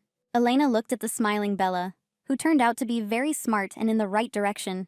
Standing up, Bella announced that she wanted to create a shop to collect and sell rumors. Bella looked at Elena's eyes with confusion, and she remained silent. The girl was very afraid that her idea would turn out to be stupid. The tension grew and the lady looked into Elena's eyes with worry. But Lady Rosaria clapped her hands, noting that the girl's idea was wonderful. After recovering from the stress, Bella asked again if Elena was joking about this, and Lady Rosaria said that she was, but she was concerned about how it could be promoted. Elena responded positively that first we need a name, and then a database, and suggested discussing this later. Lady Chatterjee was indignant, not understanding whether the heiress was serious about this. Elena thought of an example of how a rumor would spread about a married couple being in a bad mood because of a fight. After this, everyone will start to avoid them, so as not to get caught in the crossfire. But if it is a pair of nobles in power, then the quarrel may not be limited to just an internal conflict. Elena had planned that, having learned about this earlier, the shop would become a huge power for her. Looking at Bella, Rosaria admired her intelligence and quick wit. The next day, the city was ablaze with activity and positivity. Rosaria decided to invite Lady Chatterjee and Lady Rendor to a place where Bella would dream of her future. Bella looked questioningly at Elena, not understanding what she meant. Elena pointed to the door and said that this was a rumor shop and that this place was ideal because no one would notice anything. Rendor smiled and said that she and Rosaria had been looking for this place and had finally found it. Lady Chatterjee was ready to go and make the agreement, but it turned out that it had been done before her. Bella looked back at Rebecca, who was holding out the purchase agreement for the place. Elena, putting her hand to her chest, said that she had promised to support the girl, and she had done so.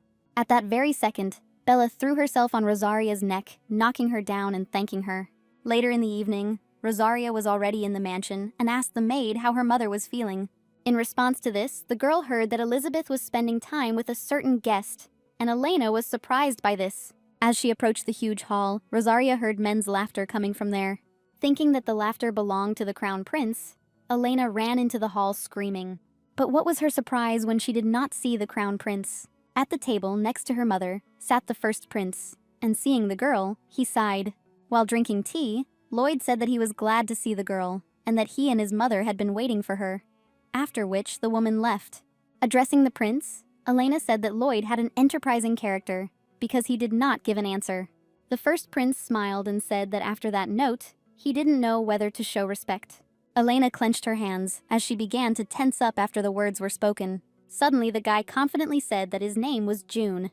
Elena realized that Lloyd was also Korean in a past life. Suddenly, the guy crossed his arms and asked the girl to say her name too. A little hesitantly, Elena said that in her past life, her name was Chan Yuna. Rolling his eyes, the guy realized that his thoughts were correct, and Lloyd offered to share the information they knew about each other. Rosaria decided to let Lloyd tell her first, because she was interested in how much this man knew. Lloyd chuckled, realizing that the girl was trying to get into a comfortable position, but Elena replied that she would rather listen to the guy, because she came to this world earlier and knows more. The first prince thought for a moment and said that he knew almost everything about the owner of the body and the state of the empire. Lloyd pointed his finger at the girl, claiming that he knew that she had arrived before him and had already settled in. The guy thought about it, asking where they were, because the clothes and architecture were reminiscent of medieval Europe, but the world was clearly different. Elena smiled, realizing that the prince didn't know anything yet. Rosaria replied that this was the fantasy world of the novel in which they found themselves. The girl told the prince everything she knew, but he did not accept it right away. Clutching his head with his hand, the prince said that he was just a loser in this world, and she was some girl who would die at the hands of his brother. The prince did not protest, but said that he would accept it, after which Elena said that she had a proposal. Lloyd looked at the girl questioningly, not understanding what she wanted, but Elena suggested that the guy join forces, since they both didn't want to repeat the character's fate. And the couple looked at each other in silence, realizing that they were both right. The first prince said that no one would want to repeat this fate, so he agreed. Rosaria and Lloyd shook hands in support. At that very second, Elena asked the prince whether he agreed to enter into an agreement. The girl explained that it was better to put it all down on paper, since an oral agreement is not a contract. As Elena signed the papers, she realized that the agreement included many strange clauses. The fifth point stated that both partners could keep their plans secret from each other. The prince called it additional caution, understanding the full meaning of the agreement. After this, Lloyd invited the girl to his place, to which Elena exclaimed, not understanding why. The guy pointed to the fifth point, and Elena realized that the prince had planned this in advance. The girl decided to take advantage of the situation and said that she could bring one girl to his garden. Lloyd agreed and said that he would greet her appropriately. From now on, the girl drank tea with Lloyd every day. Rosaria herself did not understand what the guy wanted to achieve, and Lloyd replied that he was counting on catching something. Elena bombarded him with questions, but the young man did not give a precise answer, keeping the intrigue alive. Rosaria was indignant that the boy answered in riddles, but she hoped that his catch would be big. After a while, Lloyd stood up, saying that time was up, and it was time for the girl to leave. The guy himself left the garden a few seconds later, leaving the irritated girl alone. He entered the palace when suddenly he was met by Dane, who was clearly worried about something. The young man reported that a message had arrived from the imperial palace, and that the emperor himself was asking Lloyd to come to him. Clenching his fist and rejoicing at his success, the man said that he would come now. After some time, the guy found himself in the emperor's office, standing in front of his desk. With a malicious grin, the emperor asked about who visited the Loida palace every day.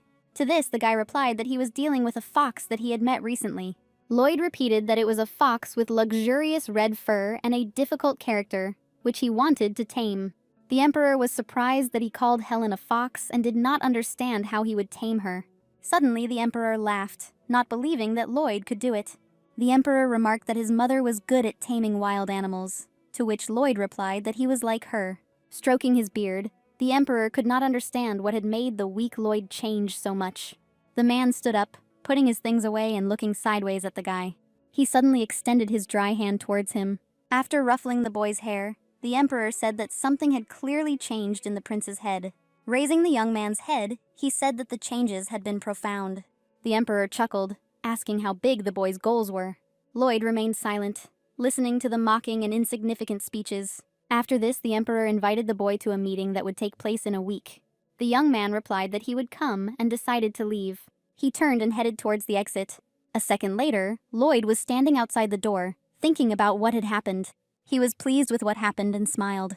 The step he took was very important in his life. Loud shouts and screams were heard from the crown prince's office, and the man himself was beside himself with rage. The young man stood before him and reported that the first prince had come to his father, and the emperor had invited him to a meeting. After some time, the prince burst into his father's office, where he was calmly drinking tea. The crown prince flew to his father with accusations and began asking how this had happened. The guy's face was red from drinking a lot of alcohol, and he was clearly not himself. The emperor noticed this and reproached the young man for the fact that the morning had not yet begun, and he was already drunk. But the young man paid no attention to these words, shouting that Lloyd did not deserve the surname Kartik, and why the boy was participating in the meeting.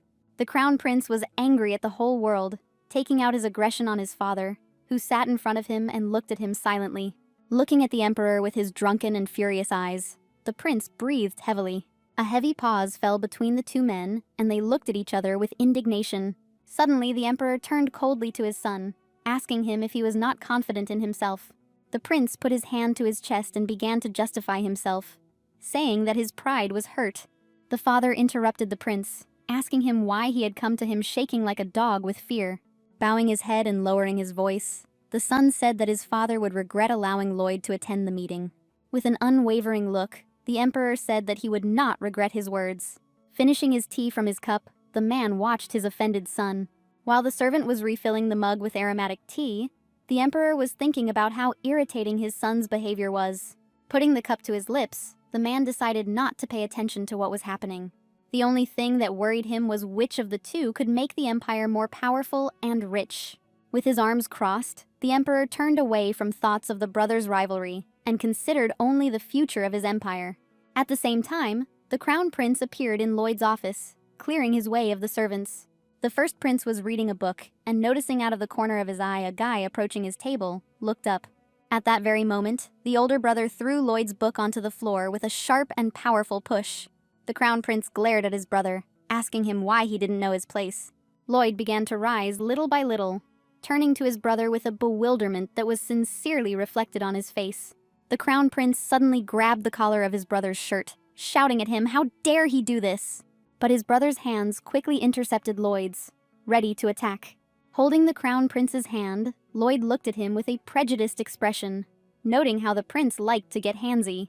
The crown prince was taken aback, feeling his brother's strong hand on his wrist, telling him not to interfere and to live his life the same way as his now deceased mother. His brother's words caught Lloyd's attention, and he began to look closely at the prince's red face. But the elder brother continued, saying that if he became emperor, he might spare Lloyd. Letting go of his brother's sweaty hand, the first prince said that he did not intend to listen to this anymore. The brother's teeth were grinding, and his gaze was full of anger and resentment. Having tripped his older brother, who immediately flew to the ground, the first prince smiled maliciously. But he managed to grab the edge of the table, and the pain hit him in the area of his legs and arms, on which he leaned. Leaning over the air, Lloyd asked the prince if he wished to return to his chambers, as he was so drunk that he could not control himself. Lloyd's gaze was calm but watchful towards his drunken brother. Lloyd began to turn away from his hated brother, turning to Dane to escort the crown prince to his chambers. The last thing Lloyd said to his brother was that their next meeting would be in 2 weeks at a meeting. Having escorted the prince to his chambers, Dane began to leave, when suddenly a bottle whistled past his ear and crashed into the wall. The prince clutched his head, not understanding how his brother had walked around him, and the man began to think about his plan of action. Suddenly, the heir turned to Dane, asking him to call the Marquis of Tennessee. But because the boy's voice was trembling, Dane did not hear and asked again.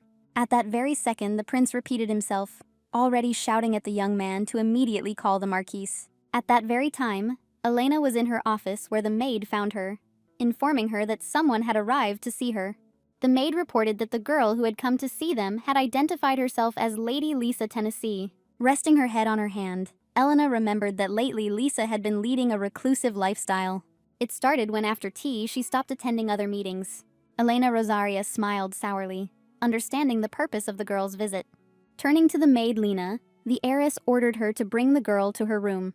And after some time, Tennessee entered the huge hall, accompanied by a maid. Putting her hand to her heart, the girl said that she had come without a visit, but was glad with the way Elena had greeted her. Rosaria smiled and replied that she was glad to see the girl at any time. Elena perked up and asked Elizabeth Tennessee why she had come. Smiling kindly, Lisa suggested that they drink tea first and then tell him everything. An evil grin appeared on Elena's face because her question remained unanswered. Noticing the inquisitive look and irritated smile on her interlocutor's face, Lisa winced. Beginning to take the mug of tea with her gentle hand, Elizabeth said that she would like to renew the relationship with Rosaria.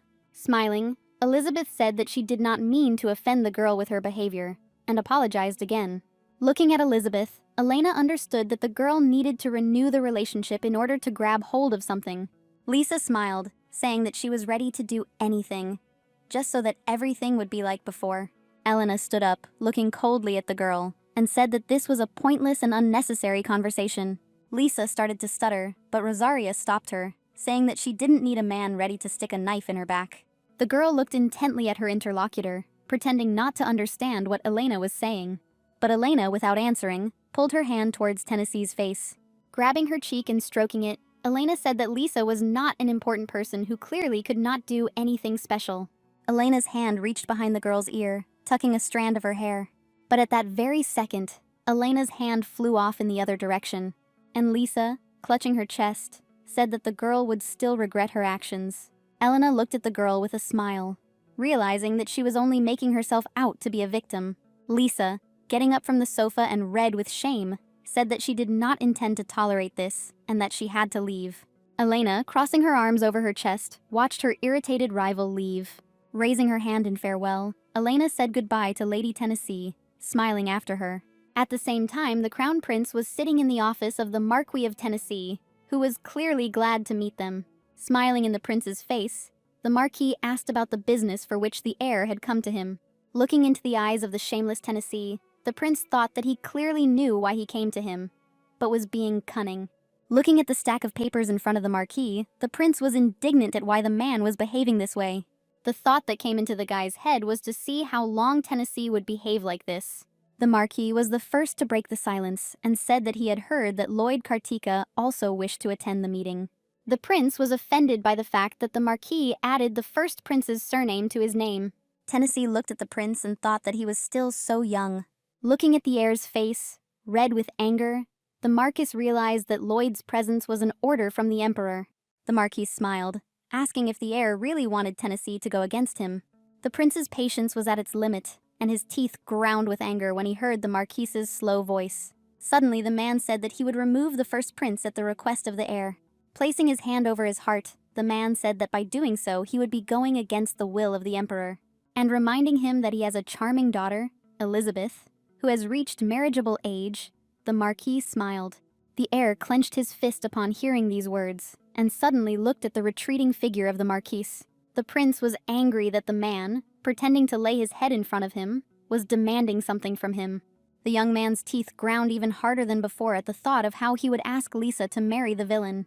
Imagining himself as the future heir, the prince understood that there was no one more ideal than Rosaria. The thought of ending his marriage with Elena made the veins on the crown prince's forehead pop out. His nails were already firmly dug into the leather of the sofa, and he did not understand how a girl like Rosaria could show her character in front of him. The prince, throwing his chair onto the floor, was indignant, not understanding why everything had fallen on him. The silhouette of his dead brother suddenly appeared clearly in his thoughts. The prince was surprised by his thoughts, but he realized that this was what he wanted most of all. The guy realized that everything would be resolved when Lloyd died and he would do everything to help this. As lunchtime approached, there was a commotion outside the first prince's office at Lloyda Castle. A crowd of people gathered at the door who could not be called his supporters, although they were. Listening to the sounds behind his wall, Lloyd realized that they were gathered there because he had been invited to a meeting. Having driven Dane away, the men claimed that they were his closest confidants and that they urgently needed to get inside. Dane came out of Lloyd's room and said that the prince was ready to receive them one by one. Everyone was trying to push their way in to be the first, but suddenly a man from the row was the first to enter his office. After a while, he came out and was bombarded with a series of questions about how everything went. One of the young men suddenly asked how much the first prince had changed, but the man standing next to him nudged him, telling him not to talk nonsense, because the prince remained the same simpleton. And a dispute arose between the two people as to whether this was true or not. Hearing the eyewitness's uncertain answer, everyone looked at him questioningly. The man suddenly said that he hadn't even talked to him and that he didn't know everything that the men were asking about. Upon entering his office, the man was given a seat, on which he sat down. After this, the prince looked at him for 10 minutes, without taking his eyes off the man. And suddenly he said goodbye, smiling, just as he had when they met, with the same soft smile. Each listener took it differently, making the prince either a hero or, on the contrary, a flawed one. The man hesitated and said that he did not know if there were any changes in him. Everyone wondered whether His Highness Lloyd had changed or not, and what his look meant. The attention and influence of the first prince was important for their own benefit. The men did not know whose side to join, so that later, when one of the princes became the heir, they could improve their position. After this, each of them, over time, began to enter the first prince's office. Lloyd slammed the book shut in his hands and sat down in the chair, listening to the footsteps of the last person he had received fade away. The prince understood that all of them were soulless bugs, incapable of more. Suddenly, Dane asked why Lloyd had met separately with that man. Lloyd, holding the book in his hands, asked the boy if he had seen their faces when they entered one by one. Dane nodded, saying that he remembered everything and noticed their proud look, and then their calmed down look. The young man concluded that they all seemed to be watching everything that was happening. Suddenly, it dawned on Dane, because Lloyd showed how he behaved before and now.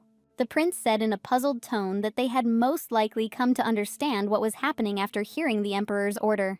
Dane said in surprise that, wanting to see the prince, they left more confused than they had arrived. And both men realized that after what they had seen, their close associates would not give in to each other's opinions because their views were too different. It will be very difficult for them to agree on each other's opinions, but even if this happens, they will face another problem. All those close to you will be confused because they will not understand what decision needs to be made and how to proceed. Lloyd, relaxing in his chair, told them all to puzzle over the dilemma that had arisen. The prince did this on purpose so that all his close associates would doubt their choice and not know what to do next. In the middle of the same day, Elena was in front of the store, accompanied by Lady Chatterjee. The girl's cheerful voice was heard behind her, asking if everything was okay with Rosaria. Elena asked where she was and noted that everything looked quite nice from the outside. Elena didn't understand why she was there, and when she went inside, she asked why this store was called Cheese. Bella explained that since the cheese is quite viscous, which is why its beginning and end do not tear, and it remains in the same position, the same is true with information. Elena's mouth opened in surprise, noting the similarity of this explanation with the interpretation of the dream. Smiling, the heiress asked whether the store was already opening, and even if so, what else remained to be done. Bella thought deeply, bringing her fingers to her lips, and sighed heavily. Pointing her finger at the open door, the girl suggested that Elena try to go inside and wait for customers. Elena immediately exclaimed in surprise, assuring that advertising was needed first and foremost. The heiress indignantly asked whether Bella really thought that if she sat and waited for clients, they would appear. At that very moment, a small group of guys appeared at the door of the store, wondering if the store was open. Elena approached the young men who had arrived, greeted them, and smiled. Looking at them with her huge eyes, the girl asked if they had some free time. One of the boys asked what the girl needed and noticed her aristocratic appearance. The boys immediately warned that they would not engage in stealing, but Elena only laughed. Hearing these words, The future heiress noted to herself that the boy knew how to express his opinion, and this could be useful to her. Rosaria, smiling, handed one of the bravest boys some gold coins. Pointing to the store and the deserted street, Rosaria noted that the store had opened but there were no customers, and they would need to find some. Making a sign to Victoria, Elena said that she was ready to tell the boys everything, and said that it was the store that was buying all the rumors. The heiress promised that if the boys told everyone about this store, she would give them 1 gold coin a day. Going outside with Bella, Elena noted that the amount of information that would reach them was very important. If even the smallest piece of information is taken seriously, there will be more clients. Lady Chatterjee should be bought and sold based on the accuracy and rarity of the information accumulated. Having learned to manage this, a girl will be able to gain the desired popularity. At that very second, Elena put a mask on the lady's face to hide her face. She explained this by saying that there was nothing good in her face being recognized, and the girl herself covered herself with the same mask. Bella noted that the clients still hadn't arrived, and what should she do? Suddenly, the silhouette of a girl appeared behind the screen, holding herself quite gracefully. The future heiress noted that this was a memorable first guest, and the lady should immediately go out to him. Bella smiled warmly as she greeted her first client. That same evening, the Marquis of Tennessee sat in his study and drank expensive red wine. At his command, the man who had previously been the first to enter Lloyd's office entered the office. The Marquis sat the man down on a chair and said that he had business with him that did not require ceremony. Swirling wine in his glass, the Marquis instructed the man to get rid of the first prince before the plenary session. The man was surprised and asked in bewilderment if he really meant His Highness Lloyd. Looking at the man coldly and indifferently, the Marquis said that he was entrusting him with dealing with the weak young boy. The man thought to himself, was it possible that this weak and young boy was not receiving the Emperor's attention? He even doubted whether this was really the first prince he knew. Pouring himself some wine, the Marquis asked the man's answer, but then only looked at him incomprehensibly. Having declined, the man agreed, realizing that the air was still the same and it was better to stay on the Marquis's side. Holding the glass in his hand and shaking it, Tennessee chuckled. He drank the wine with pleasure, hearing that this matter would pay off the man's debt. That same evening, Lloyd was working out in one of his gyms, doing push-ups, causing sweat to run down his face and chest. The breathing became more and more rapid, but there was not enough strength to enjoy it fully. Getting up from the floor, the prince took a towel for himself and sighed heavily, which meant the end of his training. Dane looked at his master with admiration, realizing how much he had improved during the time he had been training. Putting on a cleanly ironed shirt, the prince asked if the thing he had recently requested was ready. Dane handed Lloyd the box, and when he opened it, a silver earring with a topaz appeared before the guy's eyes. The young man noted that this earring would be used by the prince, and therefore it was impossible to make it just any old way. Dane looked at the guy with admiration, and suddenly noticed that the earring matched the color of his eyes. The man began to thread an earring into his ear, which easily entered the lobe. Looking at himself in the mirror, the first prince noted that it functioned very well and looked great. Putting on a cape over himself, the prince announced that he would go out for a short while and return later. Dane was curious about where the prince had gone, but he only looked sadly after his retreating figure. Just as noble ladies periodically hold social tea parties, so young gentlemen held meetings among themselves. At one of these meetings, they raised many topics related to the empire, finance, and much more. There were never any quarrels at such evenings, only peaceful negotiations over a cup of tea and discussion of documents. Cedric Russell suddenly rose from the table and, tapping his finger, announced that today's discussion was declared over. The men got up from the table and headed in the direction they needed, saying goodbye to each other. As Cedric was leaving the table and office, someone's voice suddenly called out to him, asking if he was the eldest son of Count Cedric. The blonde young man confirmed the words of the guy who approached him, asking who he was. Suddenly, the guy's eyes widened in surprise and understanding of who was standing in front of him. Lloyd Kartika stood before him, smiling and offering to have a conversation. The next day, Elena read the letter and exclaimed about what a weirdo Cedric was. Lloyd sat opposite her in a black suit and occasionally coughed, trying to attract the girl's attention. When asked how he felt, he brushed it off, asking if she had anything else to tell him. Continuing to study the papers, Elena said that according to her parents, despite his eccentricity, he is a very capable person. Smiling and looking into Elena's eyes, Lloyd thanked her for the useful information. The future heiress pierced the guy with her gaze, not understanding what kind of intrigue he was leading. Elena also added that those who represent the power and influence of the Crown Prince are Count Scher and the Marquis of Tennessee. The Count is the Crown Prince's most powerful assistant, and the Marquis is the man who handles all the affairs. Taking the paper in his hands, Lloyd noted that the Crown Prince was dissatisfied with the growing power of the Marquis of Tennessee. He explained this by the fact that, due to his character, the Crown Prince could not tolerate the growing power of anyone. Laughing, Lloyd said that even the Marquis would laugh at the prince's shackles. Suddenly, Elena came to the conclusion that she should consider the Marquis, not the Count. Elena began to explain this by saying that the nobility always tries to increase their wealth and power, so they always follow only the opinion of the Crown Prince. This happens because they firmly believe in the one whose hand they hold. They convince themselves that the Crown Prince will become emperor. And no matter how anyone restrains the aristocrats because of their symbiotic relationship, they sit quietly, not trying to interfere anywhere. So Elena brought up Tennessee's candidacy, but noticed that Lloyd's expression was rather sour. The first prince chuckled, saying that he had not expected Elena to be so quick-witted. These words made the girl laugh, and she asked what Lloyd thought of her in general, if that was what he thought. Lloyd immediately apologized for his words and said that he misspoke, wanting to continue the girl's conclusion. Elena hesitated when she saw one strange candidate, namely Viscount Zephany, with whom the guy was dating. Lloyd recalled their meeting and said that, to his surprise, the man pretended to be friends with him. He pretended to be his true confidant, but in fact, Zephyr came to him because the prince was participating in the meeting. This story made Elena laugh, who couldn't believe that he was still clinging to the first prince. Lloyd looked at the girl with confusion and, smiling, continued listening to her speech. Rosaria said that she knew that several years ago his family had some wealth and reputation. However, at present, about 2 of his enterprises have gone bankrupt, so that his financial situation has been shaken. After this, the Viscount squandered his remaining fortune on gambling, and it is also said that he was deeply in debt. Elena told the prince about this, asking what he thought was wrong with this man and why he was suspicious. The prince explained this by saying that Zephyr was on his side, but Elena said that it was not in his interests, since there was a crown prince. Lloyd said that perhaps the Viscount was being paid by someone to be on his side. Looking out the open window, the first prince concluded that this was a spy who had been planted on him and was being paid for it.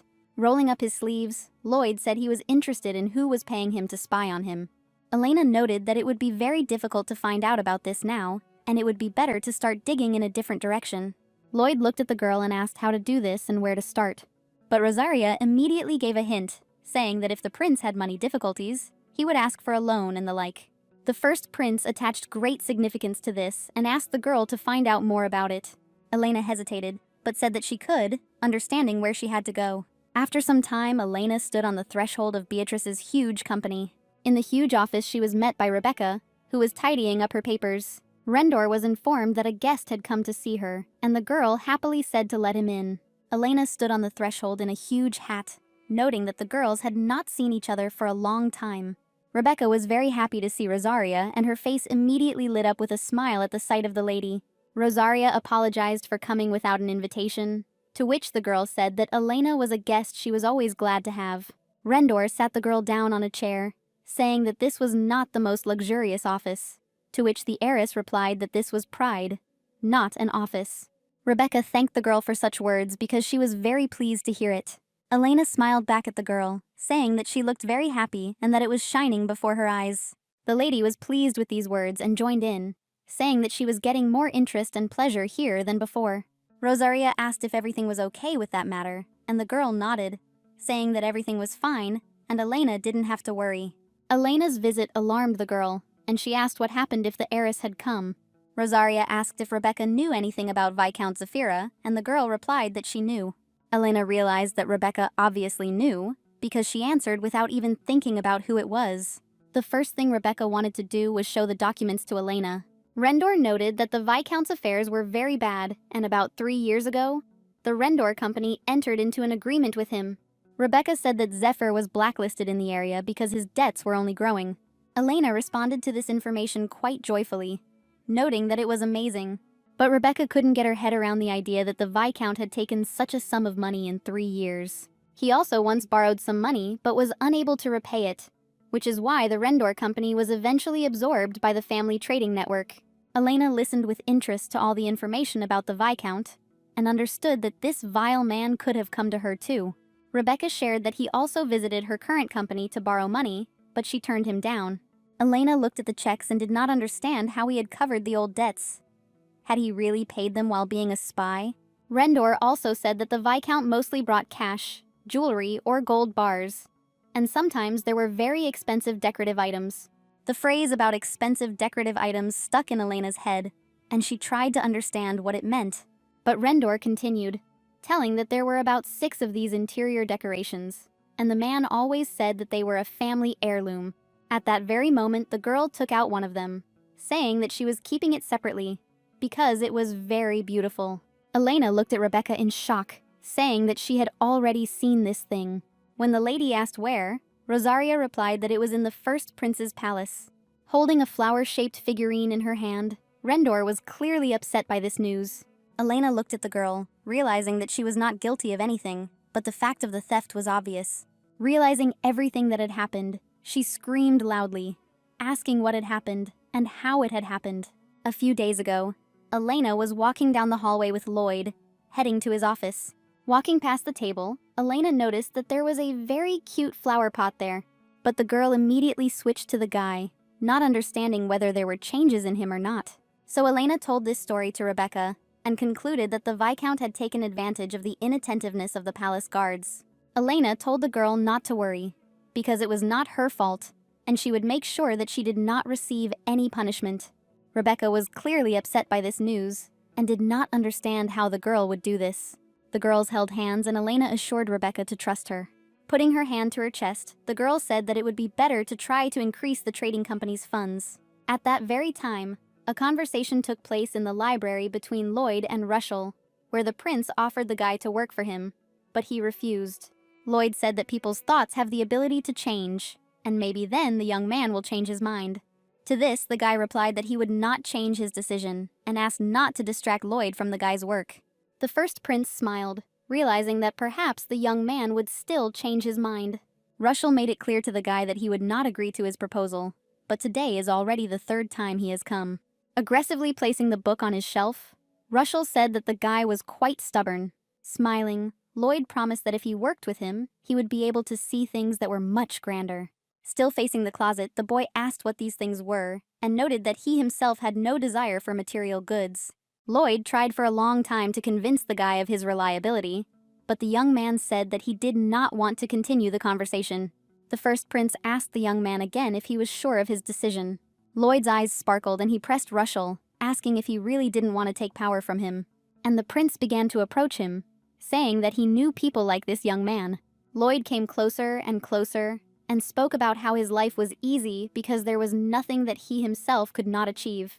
The first prince came right up to the guy and asked if he was sick of all this. Lloyd smiled as he whispered in Russell's ear about whether he would like to arrange a larger entertainment. The first prince placed his hand on his chest, asking him to make him emperor, since it would cost him nothing. Russell smiled, realizing that this could be interpreted as Lloyd wanting him to control him. Suddenly the bell rang and Lloyd decided to leave, saying that it was time for him to go. The guy said that he would come tomorrow and hoped to hear a different answer.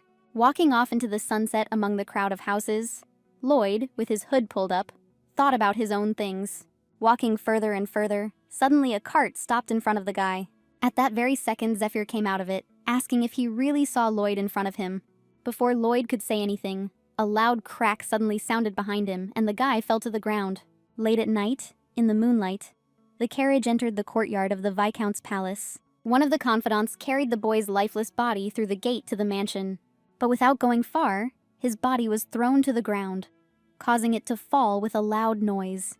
Zephyr looked at the boy's motionless body and understood that the Marquis had ordered him to be killed. But for the man himself, this was an opportunity to get rich, and having fallen, the Viscount began to pick his pockets. The thirst for profit and wealth took hold of the man, and he looked at the boy with burning eyes. From his pocket he pulled out a gold medallion with the imperial coat of arms. The Viscount had the idea of raising Lloyd to the throne and becoming his closest confidant. Looking at the brightly sparkling golden medallion, Zephyr dreamed of becoming the greatest aristocrat in the entire empire. With these very thoughts about his future life and wealth, the Viscount entered the threshold of his mansion, where he was already met by a maid. Smiling, the man extended his hand, asking for the girl's palm and grinning sarcastically. The maid could not imagine what the master would do, and timidly extended her hands to him. At that very moment, Viscount Zephyr put his hand into the pocket of his waistcoat and drew a dagger. The knife, accompanied by a girl's cries and tears, pierced the palm of the young maid as he applied that very medallion to her bloody hand. Zephyr heard the girl's piercing screams. As he left, the Viscount turned around, ordering that none of his family should enter the basement. Clenching her bloody hand into a fist, the girl pierced the vile and despicable silhouette of the man with a bestial gaze. While making her bed, the girl thought about what a vile person the Viscount was, because in addition to delaying wages, he also behaved like an inhuman being. Looking with tears at the remaining wound, the girl did not understand why Zephyr decided to smear the gold medal with someone else's blood. Suddenly, the maid became thoughtful, not understanding where such an expensive thing in their house came from, because she had never seen anything like it before. The maid linked this incident with the fact that the basement was now under close surveillance. Although this had not been the case before, a plan for further action immediately appeared in the girl's head, and she went out with a huge basket of food to the guards, saying that the Viscount ordered that it be given to them. The men pounced on the food like hungry animals, inviting Hansen to join them, but she declined, saying she had an errand to run. Holding the candlestick in her hand, the girl headed to the basement, realizing that the mercenaries were not standing guard for nothing. The girl walked down the steps with quick and nimble steps, her thoughts drawing closer to finding something valuable. The thirst to find money or valuables finally took over the girl's mind, who was gradually approaching what was hidden from her. Suddenly, a lifeless body of a man with a bloody head appeared in front of her feet, and seeing this, Hansen screamed. The maid expected immeasurable wealth and various valuables that the owner might have stolen, but she saw a corpse. The girl could not believe that the Viscount had kidnapped a man, and the first thought that flashed through her head was that she needed to leave. Hansen clapped her hand to her mouth as she looked at the man's body, who was still breathing. She slowly began to move down towards him and noticed shiny buttons. The thought flashed through the girl's head that perhaps these were very expensive buttons, and no one would notice if she stole one. Having torn the expensive buttons off the guy and thrown his hand aside, the girl rushed outside. At the same time, in the rumor shop, Chatterjee was finishing her work, talking about how tired she was, and if Rosaria found out about it, there would be trouble. The lady and her assistant were already trying to finish all the work to go home, but at that very moment, a girl headed towards their shop. The door suddenly opened sharply, and the keychain hanging above it jingled, indicating that guests had arrived. Lady Chatterjee tried to persuade her assistant to accept their last client. Bella came out and greeted her client, saying that she had visited an organization that bought and sold cheese information. Standing behind the black curtain, the girl trembled and cried, saying that she came here after hearing some rumors. The girl clearly tensed up when she heard these words and was ready to listen to the girl. Bella looked at her shaking hands and frightened face, not understanding what the girl was faced with. Chidargi said that if Hansen told her the rumor, he would pay her money. Holding out her hand with the button, the girl shared that she was ready to sell the button at a pawn shop and run away. Hansen didn't know where to go, because the Viscount had connections in every place and was a regular. But wandering the streets, the girl remembered the existence of a cheese organization that bought gossip. Lady Chatterjee began to push the girl to talk, asking if she would begin her story. Hansen was afraid that her identity would be revealed, but Bella promised complete confidentiality. Looking up at the girl, Hansen asked if she could pay her 5 gold coins. Chatterjee was surprised that the girl was asking for such a large sum so suddenly. Despite the fact that the girl presented this unusual information, the lady could not indulge the client. Both girls were silent, looking at each other, and Hansen was worried that she had asked for an outrageous amount. Lady Chatterjee announced that she would identify valuable information, but only after hearing it and assessing its importance. Hansen gave her consent and handed the girl a silver button. The maid began her story by saying that it was a button from a garment belonging to a man who had been kidnapped and held in the basement by the Viscount. Chatterjee couldn't wrap her head around the fact that a Viscount had kidnapped a certain aristocrat. Taking a silver button in her hands, the girl asked the maid if she knew what kind of button it was. But without answering any questions, Chatterjee immediately left. The lady went to the chest to take out a bag of gold and give it to the girl. In front of Hansen was a bag of gold, which she looked at rather fearfully. She said that the bag contained the amount at which she estimated the information provided, and that with it, the girl would have no problem starting all over again. The words about the girl starting all over again plunged her into horror, and thoughts that she had gotten herself into something bad took hold of her. Lady Chatterjee shouted for the girl to leave as far away as possible. If possible. Even leave the Empire immediately. With these words, Bella scared Hansen, and at that very second she ran out, leaving the door open behind her. The lady immediately realized whose button it was, because it had the seal of the first prince engraved on it. Looking at the button, the girl couldn't wrap her head around what was happening. After Chatterjee accepted her last client, she ordered her assistant Lily to head to the Duchy of Rosaria. That same evening, a sword competition took place in the training hall of the Duchy of Rosaria. Lady Rosaria engaged in a duel with the head of fencing and managed to gain victory during the fight. The entire team enthusiastically congratulated the girl on her victory, and also encouraged her, telling her to become their leader. The head of fencing was indignant that the knight's detachment liked the girl more. The leader decided to make a bet with Elena, setting the conditions that if he won, they would train with her once a week. But Elena had no desire to argue, to which the guy chuckled, saying that she was simply afraid of losing.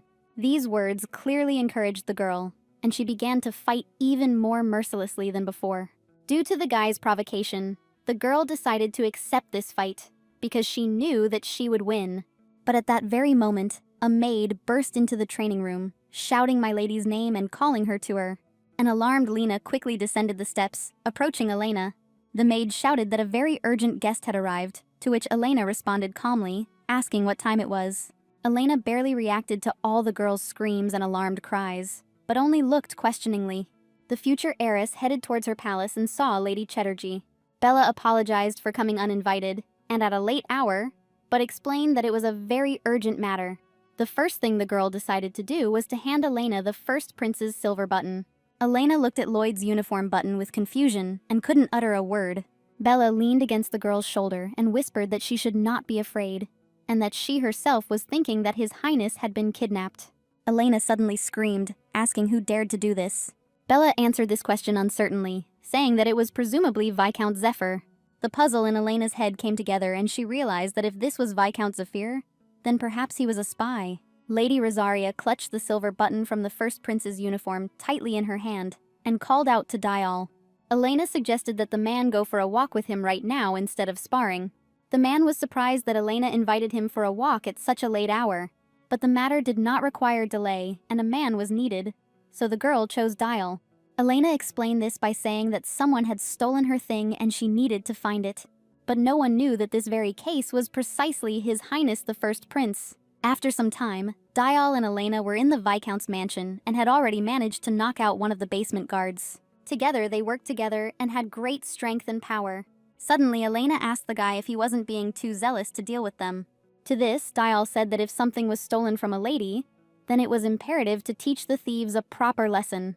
Before they did this, the man asked the girl where she was going that night, to which she replied that the Viscount had stolen something of hers that needed to be returned.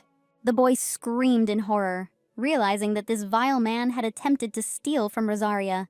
Having knocked out all the mercenaries and thrown them down by the tree, the couple decided to start their rounds. Suddenly, the man asked Elena if she was planning to simply take the stolen goods and leave. Lady Rosaria laughed, saying that she would not let this go.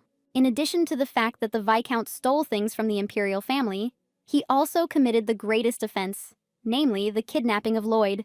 Even from these thoughts, it was clear that he was acting on someone's orders. Suddenly it dawned on the girl, because she remembered a recent conversation with the first prince. The prince seemed ready to go alone to Rushell, and Elena herself was amazed by this. But Lloyd replied that this would cause a noise and that he had better act more quietly. The girl was very afraid for the guy and decided to come up with something to keep him safe. Elena pulled a knife from under her skirt, telling the guy to take it with him for safety. The heiress explained that if everything doesn't go according to plan, the guy should swing the dagger and showed how. The techniques that Elena used quite amazed the young man, and he looked at her in confusion. But Elena clearly had no time for toys, and she forced the prince to take the knife with him, holding it out to him. Rosaria was angry that Lloyd had acted stupidly, since he had deliberately wandered around in different directions. That's why he fell right into the trap, and now the girl is forced to save him. She considered him to be short-sighted, since she was the one who had to sort all this out. Her thoughts were interrupted by a silhouette moving towards her and Dial's shouts. The leader immediately reached for his sword, calling for my lady to hide behind his back and be aware of the appearance of the terrible man. Both partners stood at attention, expecting another mercenary to appear, although there shouldn't be one. Dial behaved quite heroically, trying to protect the girl, who was not afraid of anything at all. Suddenly, a familiar voice was heard in front of them, asking if they had really come to save him. Removing his hood from his head, Lloyd smiled, saying that he didn't mean to scare them. Elena rushed headlong towards the first prince, whom she clearly did not expect to see. The lady immediately bombarded the guy with questions, but he only laughed, rejecting the girl's concern. Suddenly, the guy's face changed its expression in an instant, because Elena's elbow hit him squarely in the chest. But Lloyd began to dodge all the blows the girl dealt him. She screamed loudly, asking why he was dodging, and her eyes were filled with anger. Lloyd laughed, saying that he was not ready to be beaten by Lady Rosaria. But the girl immediately grabbed him by the cloak, screaming that the prince had really done it on purpose to get kidnapped. Lloyd noted that the girl was smart, but first of all, she should listen to Dial. The leader squealed, realizing that in front of him was Lloyd, whom they had found. But where was her thing then? And suddenly Dial shouted, asking if her thing was really the first prince. After some time, the current situation was explained to Dial, and he looked at everything with indifference. Dial said distantly that Elena and Lloyd had their own plan to act in this way. Elena realized that the guy had decided to accept everything his superior had said. Lloyd told Elena that he had installed some sort of surveillance mercenary in the house that would ring at a set time, and what the guys were waiting for was the main hero of the occasion, who was supposed to come. Various sounds began to be heard in the yard, and the boys realized that someone would appear soon. As it turned out, a mother and daughter suddenly came to the threshold, stunned by the fact that the mercenaries were lying unconscious. Mother and daughter Zafira looked at the people who had appeared in their house with bewilderment. Elena, Dial, and Lloyd also looked at the owners of this house, but everyone remained silent. Suddenly, the mother asked who they were, what they wanted, and how they ended up in their house. Lloyd introduced himself as the first prince of Lloyd Kartika, and rising from his chair, smiled at the ladies. The daughter asked about the reason for the prince's visit to their house, and both women noticed blood on Lloyd's head. Elena suddenly decided to share that there had been a theft in the imperial palace and that an investigation was underway. And after a long hunt for Rosaria, who was considered a villain, she arrived at the Viscount's mansion. Elena Rosaria smiled, but she saw that the women were not happy with her candidacy. Looking at the stolen pot and the blood on the prince's head, the women could not get it into their heads that this was the work of their father. Lloyd turned to the woman and said that if they had ever seen this thing, they should testify. The first prince promised to relieve them of all responsibility, which left both ladies dumbfounded. At the same time, a carriage pulled up to the mansion and Viscount Zephyr got out of it, loudly closing the door. The man was indignant at the way the scoundrel Marquis of Tennessee had behaved. The Viscount received no praise from the Marquis, who even allowed himself to treat him like trash. During their meeting an hour ago, Zephyr handed the Marquis a bloody medal as a sign of confirmation. Having received nothing, the Viscount was pleased to see how he had fallen for his deception. Thinking about his own things, Zephyr stepped onto the threshold of the house, realizing that the smile would soon disappear from the Marquis's face. And as he climbed the stairs, the man thought about how he would convince the guy. He walked quickly upstairs, hoping that the maid was cleaning the place where the first prince should lie. Entering the room, Viscount Zephyr could not believe his eyes and looked at those sitting there in shock. The Viscount cried out, not believing that Lloyd and Lady Rosaria were sitting in front of him. Falling at the feet of the prince and lady, the Viscount decided to play his game, not believing that the guy had woken up. The scoundrel looked at the prince, asking if he remembered anything. The Viscount continued, saying that when he met the boy in the alley, he was delighted, but then a robber appeared and attacked the prince, and Zephyr claimed that he had defeated the villain. At these words, Elena sighed, realizing that the Viscount was trying to turn the situation to his advantage. All three realized that the man had actually been pushed into doing this by a superior, and that he was going to kill Lloyd. But the Viscount could not do this, because he wanted to use greater power, and Lloyd would become a pawn. The whole plan of the vile Zephyra was revealed, and he found himself in a trap that he himself had created. Lloyd asked smilingly if that was really how it was, and standing up, the Viscount shook himself off and said that yes. Rosaria decided to give her speech, claiming that this was different from what actually happened. After all this, Rosaria asked Dial to bring one of the mercenaries. After some time, Dial appeared and brought a guy who could barely stand on his feet. Smiling maliciously, Elena asked whether the mercenary was lying and said that the Viscount had organized the kidnapping. Placing his hand on his heart, the Viscount claimed that this was a lie and that he was loyal to the first prince. Elena asked the mercenary why the Viscount was speaking completely differently, and the guy decided to reveal something. The mercenary told the girl to look in her pocket because there was a check there that the Viscount had given him. Turning to Dial with a serious expression, Elena asked him to find the check and give it to the prince. Lloyd was actually well prepared for this, having used a hired double spy. Dial searched the boy and took a letter from his pocket, handing it to the first prince. Lloyd grinned and began to unseal what fell into his hands, already knowing what was there. The first prince laughed as he checked that it was a check with the Viscount's signature. Lloyd decided to make himself a victim, insisting that such words hurt his heart, because he trusted the Viscount. Elena decided to make a decisive move, holding out a pot of flowers, asking what it was. Zephyr gasped when he heard these words and saw what Rosaria was holding in her hands. But the man let it slip, wanting to say that he gave it away, and it was these words that gave him away.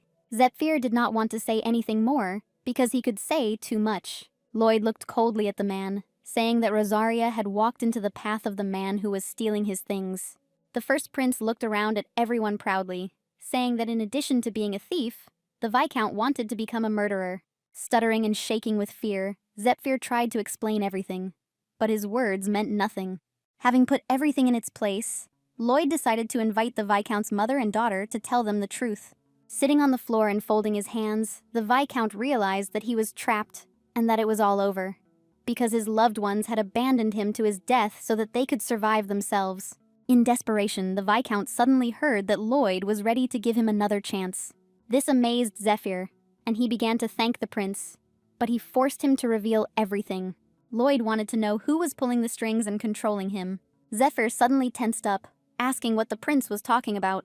The first prince gasped, asking if the man had really committed the kidnapping of his own free will. Suddenly, the Viscount stood up, claiming that he had acted on the orders of the Marquis of Tennessee and was ready to drag him down with him. Viscount Zephyr had great hopes that His Highness the First Prince Lloyd would spare him. But the prince himself was eager for proof that it was the Marquis of Tennessee who had pushed him to do this. Lloyd held out the precious stone to the man, and the idea of starting a new life with its help flashed through the Viscount's mind. After some time, the Viscount, Dial, and Lloyd began to study the documents that confirmed their connection with the Marquise. The first prince decided to give the stone to Viscount Zephyr and heard words of gratitude in his direction. At that very moment, Lady Rendor entered the room and introduced herself as a member of Beatrice's company, and had come to collect a debt. The Viscount was surprised by the girl who approached him and demanded the return of her debts. Rendor snatched the gem from Zephyr's hands, leaving the man horrified. Rebecca spun the stone and took it for herself, declaring that it would only cover part of the debts. The man was suddenly grabbed by the arms, and he shouted that he had never borrowed money from Beatrice's company. After hiding the stone, Rebecca said that Beatrice had bought out the organizations to which the man owed a large sum. Handing Zephyr the paper, Rendor noted that the amount of debt was very large. Holding the document, Rebecca told him to pay his debts diligently in the future.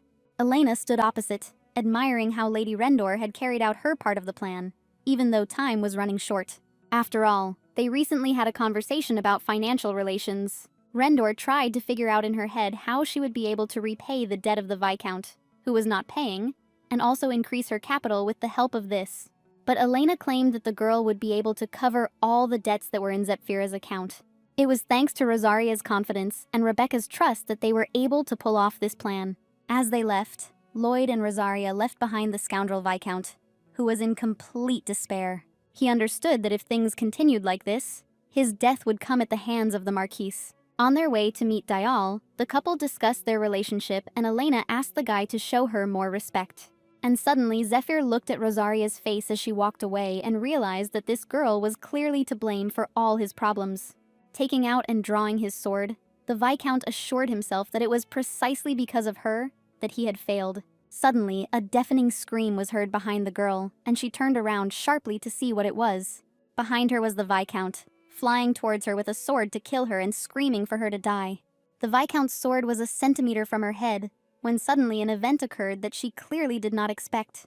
A sudden clash of blades was heard near the girl whom the guy decided to protect. Lloyd stood before her, protecting her with the dagger she had given him. The Viscount's sword flew to the floor, landing with a clang. The man fell to his knees, trying to reach the desired sword with which he was ready to kill Elena. But Dial stopped him, holding him at sword point, because he was attempting to kill Lady Rosaria. Zephyr suddenly screamed, shouting about how he dared to threaten him with a sword, since he was an aristocrat. Rosaria joined in the scoundrel's words, realizing that this could cause big problems. And moving away from Dial, the girl switched to the Viscount, saying that he would not get any leniency from her. Rosaria set the condition that he leave the premises, and then new negotiations would begin. The day of the plenary session at the Imperial Palace finally arrived. It hadn't started yet, and people gradually began to appear, talking to each other. Supporters of the Crown Prince noted that the atmosphere in the hall was quite tense, and also that today was the first day that Lloyd participated in the meeting. Suddenly, the Marquis of Tennessee intervened in the conversation, assuring that the meeting would proceed as usual. He ignored questions about this, insisting that someone had arrived. And indeed, as expected, a man appeared at the threshold of the hall where the plenary session was to take place. It was the Duke of Rosaria, who was the head of the Emperor's faction, and that was how everyone knew him in society. The Marquis of Tennessee stood up when he saw the Duke and said that he knew that he had recently appointed his daughter as his heir, congratulating the Duke on this. The Duke lowered his head, saying that he was glad to receive congratulations from the Marquis. After saying many flattering words, Tennessee had a plan in his head on how he would make Rosaria bite her elbows. The Marquis longed for his daughter, Elizabeth, to become the Crown Prince's bride. Looking around at everyone present, the Marquis wondered where Viscount Zephyr was. But his thoughts were interrupted by the voice of the footman, telling everyone to stand up. His Majesty the Emperor and His Highness the Crown Prince appeared before those present. Both men headed towards the table where the plenary session was to take place. The Emperor and the Crown Prince sat down at their assigned places, looking everyone over from head to toe. The Marquis of Tennessee heard the aristocrats whispering, indignant that Lloyd had not come. But the Emperor quickly restored order, telling the Crown Prince to open the meeting. These words delighted the Crown Prince, and he stood up animatedly, obeying the Emperor. As the meeting opened, the Crown Prince's speech was interrupted by the news that the first prince had arrived. The heir turned around, wanting to shut the footman up, but he said that an important guest had arrived. When asked who had arrived, the footman replied that it was the first prince and expressed his wish to introduce him. The Crown Prince looked in shock at the opening curtain. The Marquis of Tennessee was stunned that Lloyd had come to the meeting, as he had died at the hands of the Viscount. The first prince arrived at the meeting wearing a light blue suit, apologizing for his lateness. The Emperor was glad to see his youngest son and accepted his apology, sitting him down next to him. The news that Lloyd was alive horrified the Crown Prince, who was sure that the Marquis had dealt with him. Both brothers pierced each other with an evil look, thereby expressing their hatred. Lloyd looked at the heir with a smile. The heir hated his brother, and Lloyd's smile infuriated his brother. Suddenly, the Crown Prince shouted for everyone to be quiet, and he decided to continue his speech. Starting from the very beginning, Prince Kartik was suddenly thwarted again, but this time by his own brother. Lloyd said that he had a very important issue to raise before the meeting began. The heir looked with indignation at his brother who had appeared in his path. All those present gave him the right to vote, and Lloyd decided to begin. The Marquis of Tennessee listened with indignation to how an attempt was made on Lloyd's life, and how Lloyd himself dealt with the one who stole the imperial things. Suddenly, the Emperor shouted, asking who could have planned the assassination attempt on the Emperor's son. Without answering questions, Lloyd asked the doormen to open the door. Hearing the order, the footman carried it out, opening the huge doors. All the members of the meeting began to look in shock at the one who had come up to them. Lady Elena Rosaria appeared before everyone, greeting all members of the plenary session. Everyone started whispering, realizing that this was going beyond all bounds. Rosaria's father didn't understand anything and just looked at his daughter in bewilderment. The Duke stood up and, meeting his daughter, asked her if she had really decided to make an attempt on Lloyd. Laughing, Elena said that she knew what they were all thinking, but it wasn't her. Elena suddenly turned to the footman, telling him to bring another person. The Marquis of Tennessee looked at everything that was happening with fear. Viscount Zephyr was brought into the hall, and Tennessee did not understand how this scoundrel had grabbed him. Zephyr fell to his knees in front of everyone standing. Pointing to the Viscount, the girl said that this was the man who had committed the assassination. The aristocrats and all the nobility stood up, amazed at what had happened, not believing that the Viscount was capable of this. In explaining himself to the Emperor, Lloyd stated that he had urgent business that did not require delay. The first prince smiled and said that there was a person behind the Viscount's case, Before the negotiations, Rosaria discussed all the details with the Viscount. It was agreed with Zephyr that he would be brought to the plenary session, and the main thing he will need to do is reveal the identity of the one behind this. And only after this did Rosaria promise to save his life. Looking at everything that was happening now, Elena understood that everything was going according to plan. Elena tried to calm the people shouting around her. Suddenly, the Marquis of Tennessee intervened in the conversation, asking about what was happening and not understanding what was happening. He explained this by the fact that the kidnapping that had taken place was unknown to anyone, and the Marquis himself saw no point in concealing everything that had happened. Rosaria was angry because the Marquis had spoiled the atmosphere with his conversations. Lloyd looked down at the guy, not understanding what he wanted to say. The Marquis called it all a show, because no one knew about it. Rosaria intervened in the conversation, asking if he was really claiming that the prince was lying. The Marquis, smiling, said that he only doubted what had happened.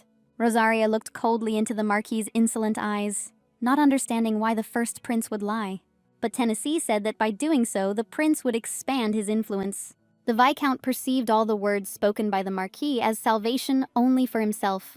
Elena stood her ground, claiming that this was an unfounded assumption. The Marquis threw up his hands, advising them to forget about the incident and pretend that nothing had happened. Everyone sat and listened attentively to the Marquis's words, asking themselves whether it was really possible to leave it like this. The Emperor glanced at his youngest son, Lloyd, waiting for his further reaction. Lloyd leaned on the table, assuring that he was not lying and that everything he said was the pure truth. With a playful glance at Tennessee, the boy decided it would be better to let the majority vote for it. But the Marquis decided to get out of this situation too, saying that such things could not be resolved by such methods. Elena placed her hand on her chest, assuring that there was a law based on which a vote could be taken in difficult matters. The Marquis angrily snapped at the girl not to insist, but ignoring this, Elena said that she was ready to call the judge. The law stated that if opinions were divided, a vote could be held with the permission of the imperial family. Lloyd chuckled at the fact that the Marquis, who was dealing with state affairs, did not fully know the laws. Tennessee said in a detached manner that this was their will, and let them hold a vote. Lloyd explained the voting rules and decided to begin, assuring that the conversation would begin if more than a third of the members agreed. And the first prince asked everyone who agreed to raise their hand. At first no one dared, but then the first hand went up. It belonged to the Duke of Rosaria, who agreed with the conversation at the meeting. Lady Rosaria looked at her father with admiration, realizing that he had helped her a lot. Many hands began to rise into the air, thereby confirming their agreement. The Marquis noticed that there weren't enough votes and looked sarcastically at the couple's unsuccessful experiment. Russell also raised his hand, saying that he may have witnessed what happened. And Russell said that he was planning to visit the library that evening. But in one of the alleys he saw the Viscount getting into a carriage, holding Lloyd. Since Zephyr was a close supporter, the guy did not attach much importance to this. Rosaria rejoiced, realizing that a third party would clearly add confidence and bring clarity. The voting came to an end, and the topic of the meeting was announced. Lloyd decided that he would regard the Marquis's objection as loyalty for his concern for the imperial family. Hearing these words, the Marquis looked questioningly at the guy and realized that his plan had failed. The Emperor confirmed Lloyd's words, overruling the Marquis's opinion, and told his son to continue his speech.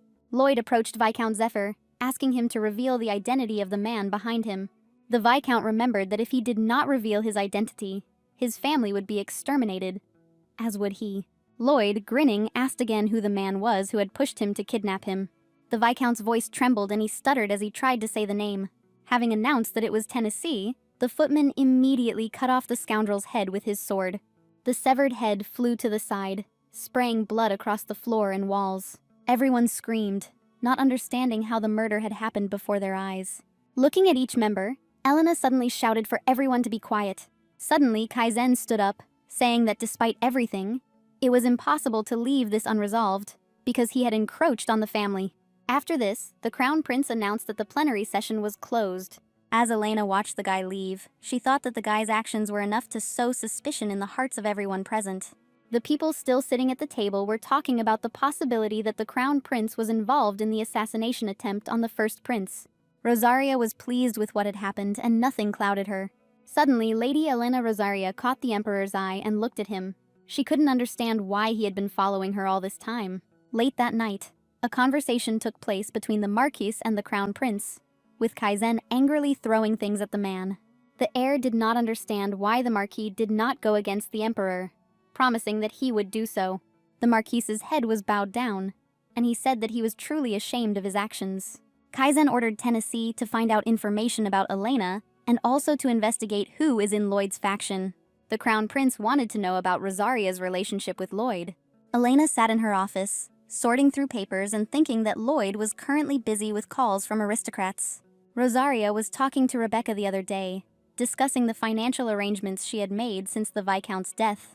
As Elena said, the man managed to accumulate a lot of things without paying off his debts and increasing his budget. The girl handed Elena an envelope, saying that she had something interesting for the lady. As it turned out, this was an agreement concluded between the Marquis and the Viscount. Opening the envelope, the girl looked at what was written there and noted that everything was even more detailed than they themselves knew. Realizing that she had received very useful information, Elena thanked her friend for her assistance. Sitting at her desk and studying the papers, Elena concluded that most likely the Marquis rushed to the Viscount's estate to cover his tracks. But as expected, the man found nothing, and Elena could only imagine how he was shaking when he found nothing. Elena left the Marquis a small proof that she had all the documents, and the girl calmly enjoyed life. But the father watched everything that was happening from the sidelines, not wanting to get involved. Thoughts flashed through her head that Elena had done this for the sake of the first prince. But the father reassured himself that the first prince was in danger, so the girl helped him. The Duke's reflections were interrupted by Dial's appearance at his door.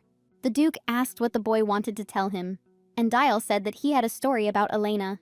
The man listened to everything that Dial told him for an hour.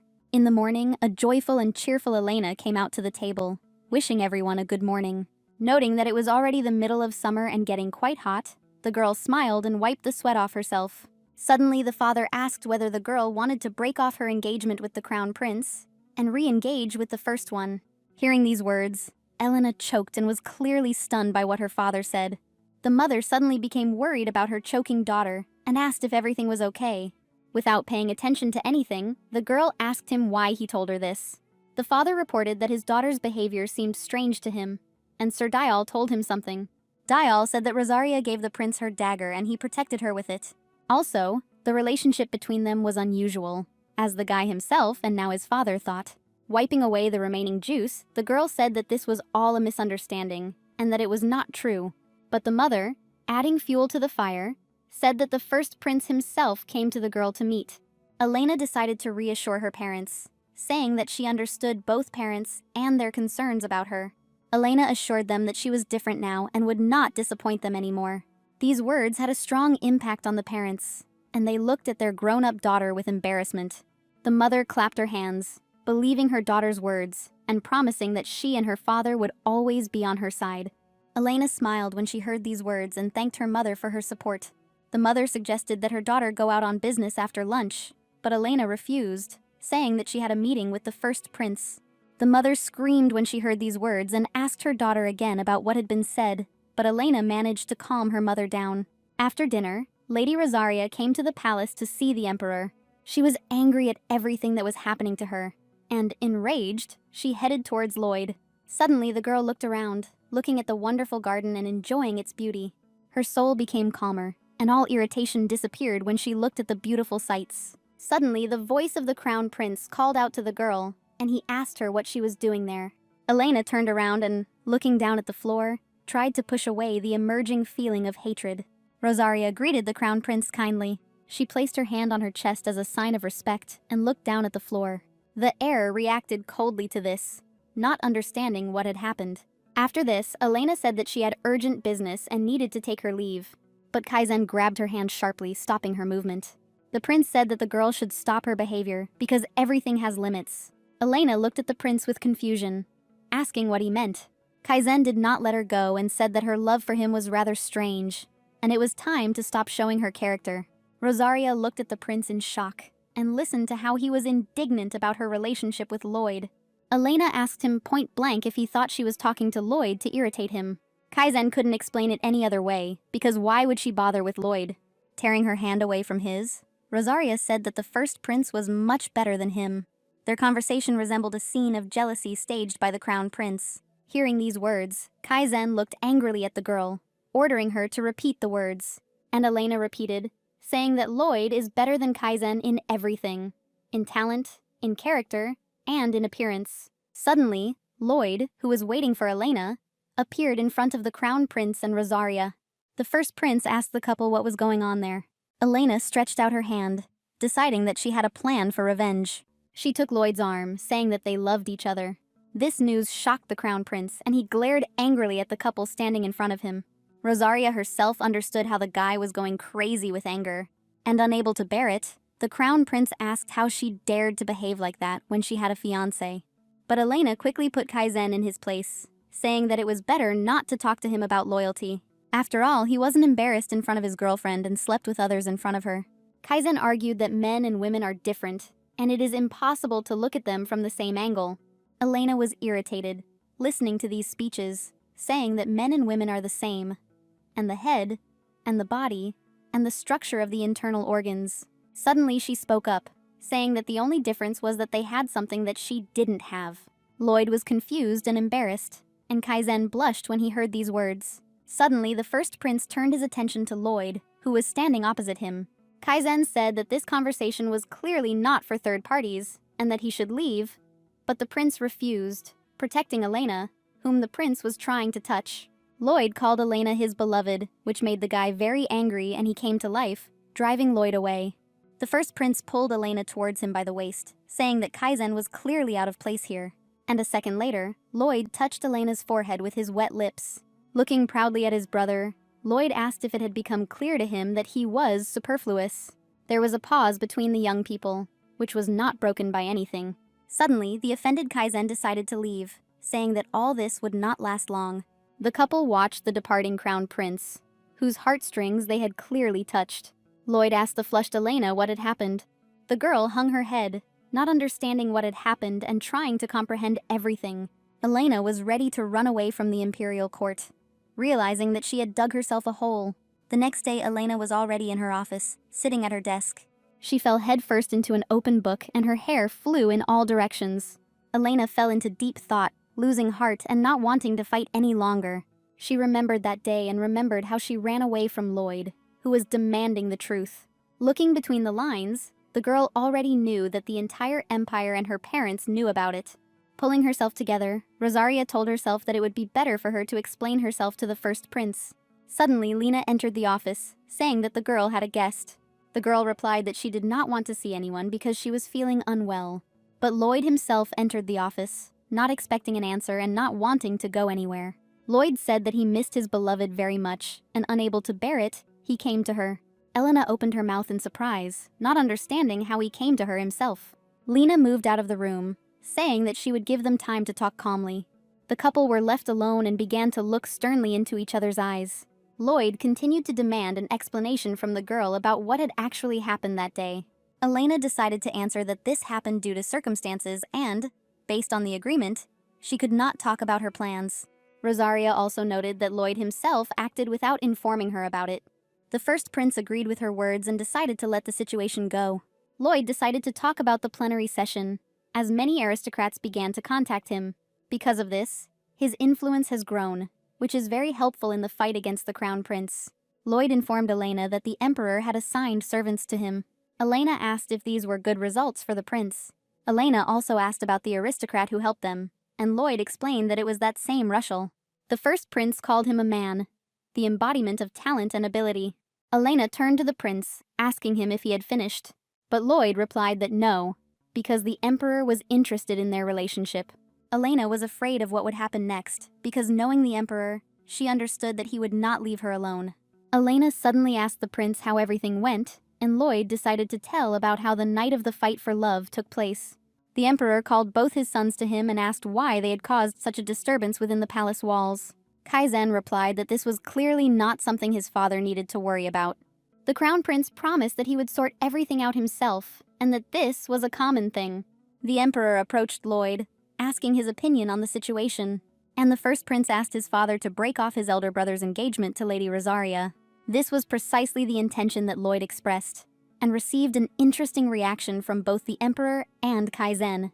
The emperor watched with excitement what was happening, and the struggle between the brothers aroused his interest. Kaizen perked up when he heard his brother talk about the disagreement. which left him in shock. Suddenly, the emperor laughed, saying that the man was really acting beyond his expectations. The emperor looked at his son, knowing it was best for him to continue to fan the flames between them. The emperor stated that he could not fulfill this request, since the law stated otherwise. Kaizen was surprised to hear these words and grinned. But suddenly the emperor said that in the future this would become possible. The emperor continued, saying that he who has won the beautiful girl is the best of heroes. Looking at his two sons, the emperor was looking forward to their fight for Rosaria.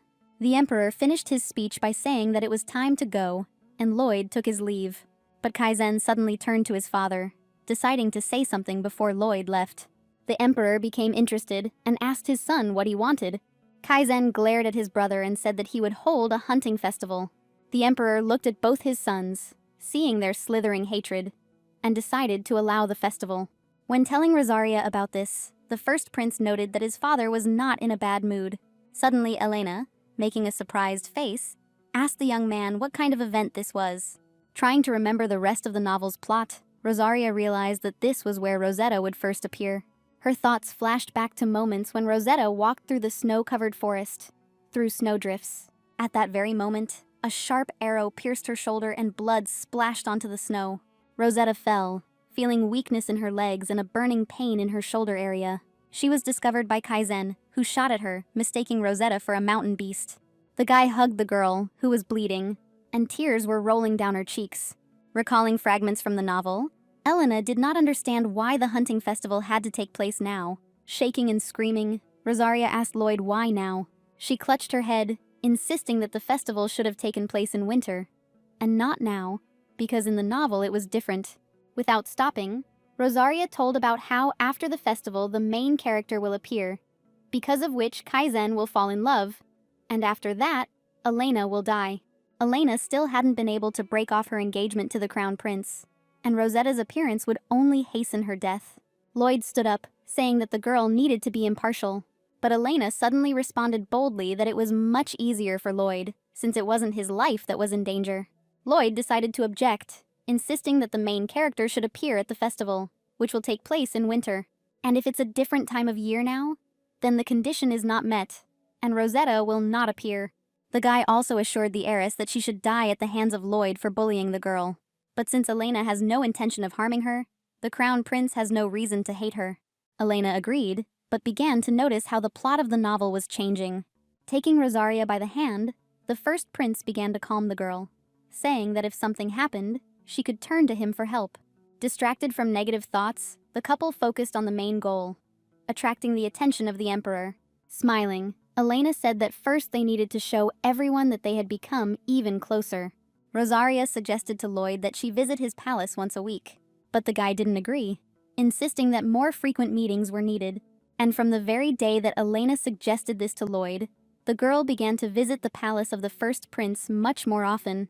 But the fact that Lloyd's quarters had become more comfortable for Elena than her own amused her. They spent hours on end doing their own thing, so that everyone knew they were spending time together. For this reason, Rosaria began to take more interest in Lloyd as they spent a lot of time together. Suddenly, Elena turned to the guy, asking for permission to ask him a question. Having settled herself more comfortably, Elena asked what the prince had done in his past life. The young man grinned, surprised that she asked this only now. He was ready to answer with joy, but decided that it would be better for Elena to start. The girl decided not to hide anything and began her story, telling that she was born into an ordinary family. Elena was distinguished from others by her intelligence, and the girl was also smart and quick-witted, so everyone liked her. The parents couldn't be happier with their smart daughter, but soon serious problems arose. Due to the excessive expansion of her father's business, Elena's house was destroyed. The girl thought that even after this she would be protected, but her parents could not do even that. She was left alone, but she held on with all her might not to break down. Elena worked several jobs to support herself and save for university, and she managed to achieve the desired result. Elena was enrolled. But literally after that, an accident happened that ruined her whole life. The girl didn't notice the car flying towards her at all. While drinking tea, Rosaria finished her story by waking up and finding herself the Duke's daughter. Elena believed that her death was not so unfortunate, because she ended up here. The first prince looked indifferently towards Elena, silently looking at her, and suddenly he noted that this was an ordinary death. And such a dry answer made Elena feel uncomfortable. She didn't show it, saying that now it was the guy's turn to talk about his past. After sitting in silence for a while, the prince uttered the name of the musical group. The young man then added that he was the heir to this group, and thus Lloyd shocked the girl. Elena remembered this group in snatches, not believing that Lloyd was the same Lee Jun she had heard about. This name sounded from the lips of the participants, and she knew about the existence of such an heir. But Elena could not believe that he was sitting in front of her now. Lloyd turned out to be even more outstanding than she thought, and thus the guy shocked her. Looking at the guy, the girl tried to wrap her head around thoughts of Lloyd's greatness. But a question suddenly arose in her head about why the guy died if he was supposed to be protected by guards. And the girl asked about it. Elena, without stopping, speculated about how the celebrity who was now sitting in front of her in the body of the first prince died. The guy listened to her attentively, occasionally glancing at Elena, and when she finished, Lloyd silently looked at her. The man's silence aroused the girl's interest and curiosity, and she eagerly urged him on. After reproaching Lloyd for simply sitting and listening, Elena looked at him and pouted. Gathering his strength, Lloyd sighed and glanced at the red-haired girl. Suddenly, the phrase flew out of his mouth that his younger brother had poisoned him. The sweat came off the girl's forehead, and she asked again whether it was really his younger brother who killed him. Elena noted that this death was truly unusual and more interesting than hers. There was a sudden pause between the couple, creating a slightly oppressive atmosphere among them. The festival was supposed to take place the next day, and Elena was waiting with delight. But before that, something happened. Lady Rosaria visited Bella Chatterjee, who was clearly surprised by her arrival.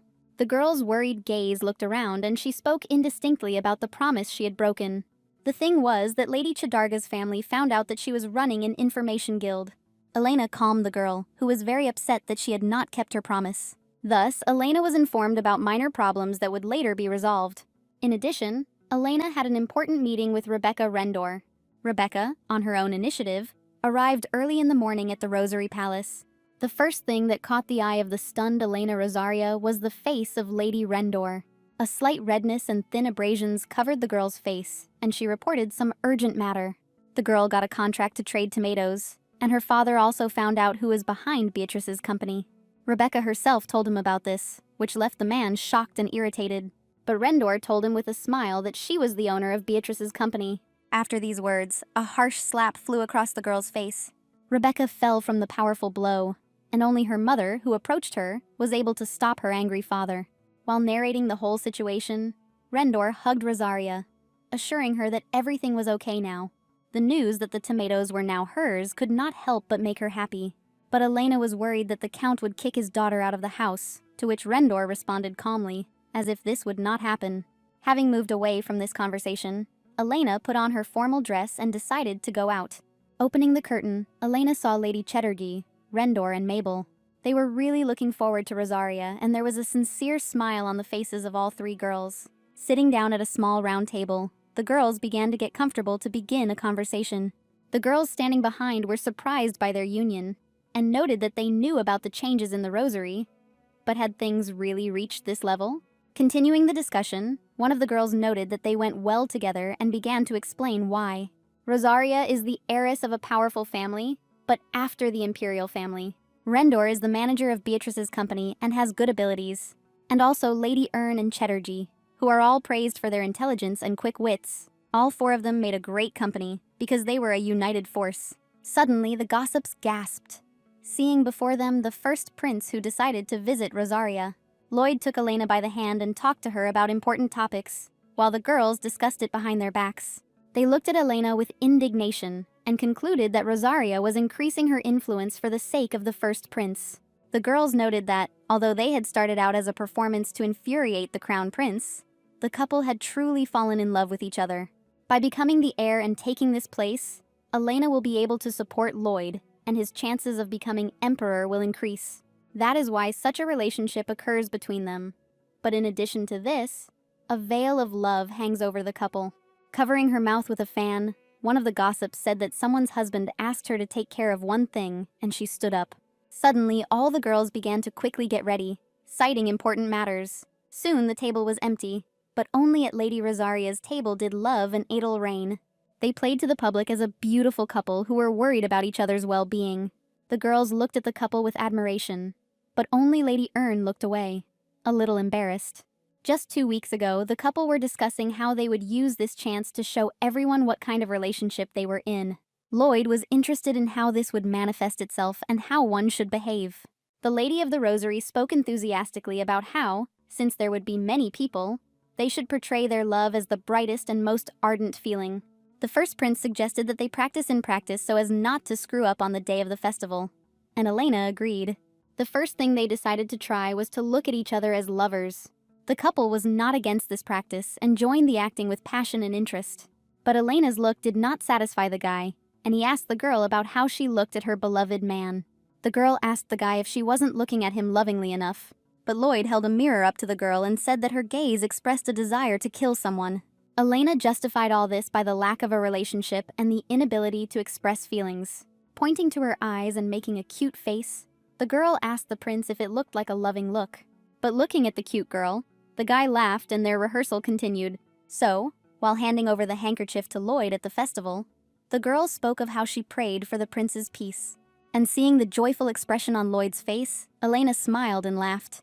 The prince spoke with rapture about how important Elena's peace of mind was to him. People standing behind the couple were amazed at their good relationship and the better side of Elena's character. Extending her hand to the guy's face, the girl told him not to put himself in danger. While tucking the prince's hair behind his ear, Elena spoke of what awaited him in this place. Looking into Elena's passionate eyes, the guy lovingly accepted her touch, and Elena was happy with how sincerely the guy showed love, without seeing any problems. Asking the guy about many things, Rosaria did not understand why he was silent and looked at her with fascination. At that very second, the guy's hand reached for Elena's waist and he pressed her to himself. Holding Rosaria like this, Lloyd whispered that it was better to do this because they wanted to show everyone their relationship. After some time, the crown prince was told that the couple had been hugging in public. This news clearly angered Kaizen, and he did not understand how Rosaria could do such a thing. The Marquis of Tennessee now always walked beside Lloyd, resembling a guilty dog. Suddenly, Kaizen turned to the Marquis, asking if what he requested was ready, and Tennessee nodded. Tennessee assured that everything was going as Kaizen had requested, and that nothing was clouding their affairs. Lloyd was anticipating the taste of victory, and knew what kind of revenge would befall the couple. An hour later, the Emperor was already announcing the opening of the hunting festival. Lloyd was with his comrade John, and both guys were already ready to move out. Waving her hand to the first prince, Elena asked the guy to be careful. Kaizen watched their entire sweet relationship from afar, standing next to his companions. He felt angry when he saw his younger brother Lloyd next to Rosaria. Suddenly, Rebecca approached Elena, telling the girl to look back. Elena noticed Kaizen's piercing gaze on her, ready to tear her and the first prince apart on the spot. Turning away, Elena realized that all she could do was wait for Lloyd. After some time, loud voices were heard in the middle of the festival venue. This attracted attention from the table where Rosaria was sitting, and she decided to take a look. In the tent that the girl entered, Elena heard speeches about the need for a doctor and first aid. As it turned out, the festival resulted in a rather unusual incident, as Elena herself realized. One of the guys had a crushed leg, and blood was flowing onto the floor, drenching everything around. All the people affected by the strange incident turned out to be Lloyd's people. Looking at all of them, Elena was afraid to imagine what happened to the guy himself. Approaching one of them, Rosaria asked what had happened, but the young man did not answer anything intelligible. Neither Elena nor the guy she approached could understand what had happened. Suddenly, one of the victims decided to speak, and he turned to Elena. Strange things began to happen when the company entered the depths of the forest and discovered game. The boys looked at the deer and decided to catch it, since it attracts quite a lot of attention. Lloyd began to draw his sword, warning everyone to be ready for the hunt, when suddenly a strange sound was heard. A wolf appeared out of nowhere and grabbed the deer by the neck, wildly scattering its flesh across the ground. The whole company was stunned by the appearance of the wolf, and, standing in a stupor, the guys watched what was happening. No one could understand how such a huge wolf appeared in the hunting grounds. Suddenly, other sounds began to be heard, and John and Lloyd turned around. The wolf grabbed the hand of one of the escorts, and the other flew at the predator with a sword. Lloyd didn't understand what was happening, and what kind of feral wolf was tormenting his people. A multitude of wolves surrounded the company, and these animals for some reason were several times larger than their fellows. The purpose of the hunting festival was to promote friendship between aristocrats, and the main prey was small animals. The wolves were clearly not supposed to appear in the hunting grounds, and someone released them.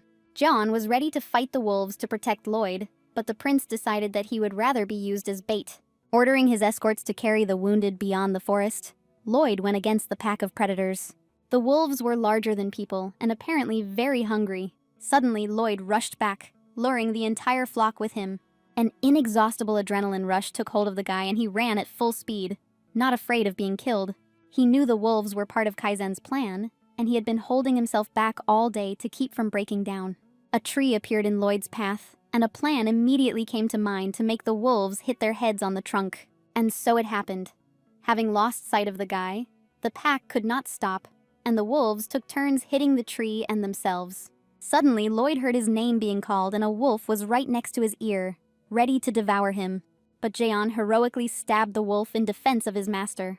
The guy cut the predator in half and saved Lloyd's life.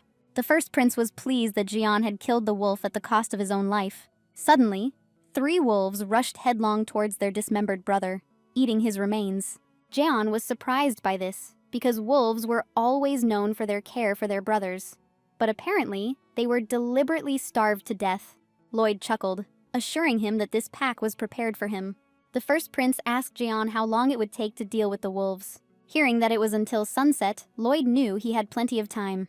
Drawing their bloody swords, Lloyd and Jaeon rushed to the attack, not giving the wolves time to think about anything.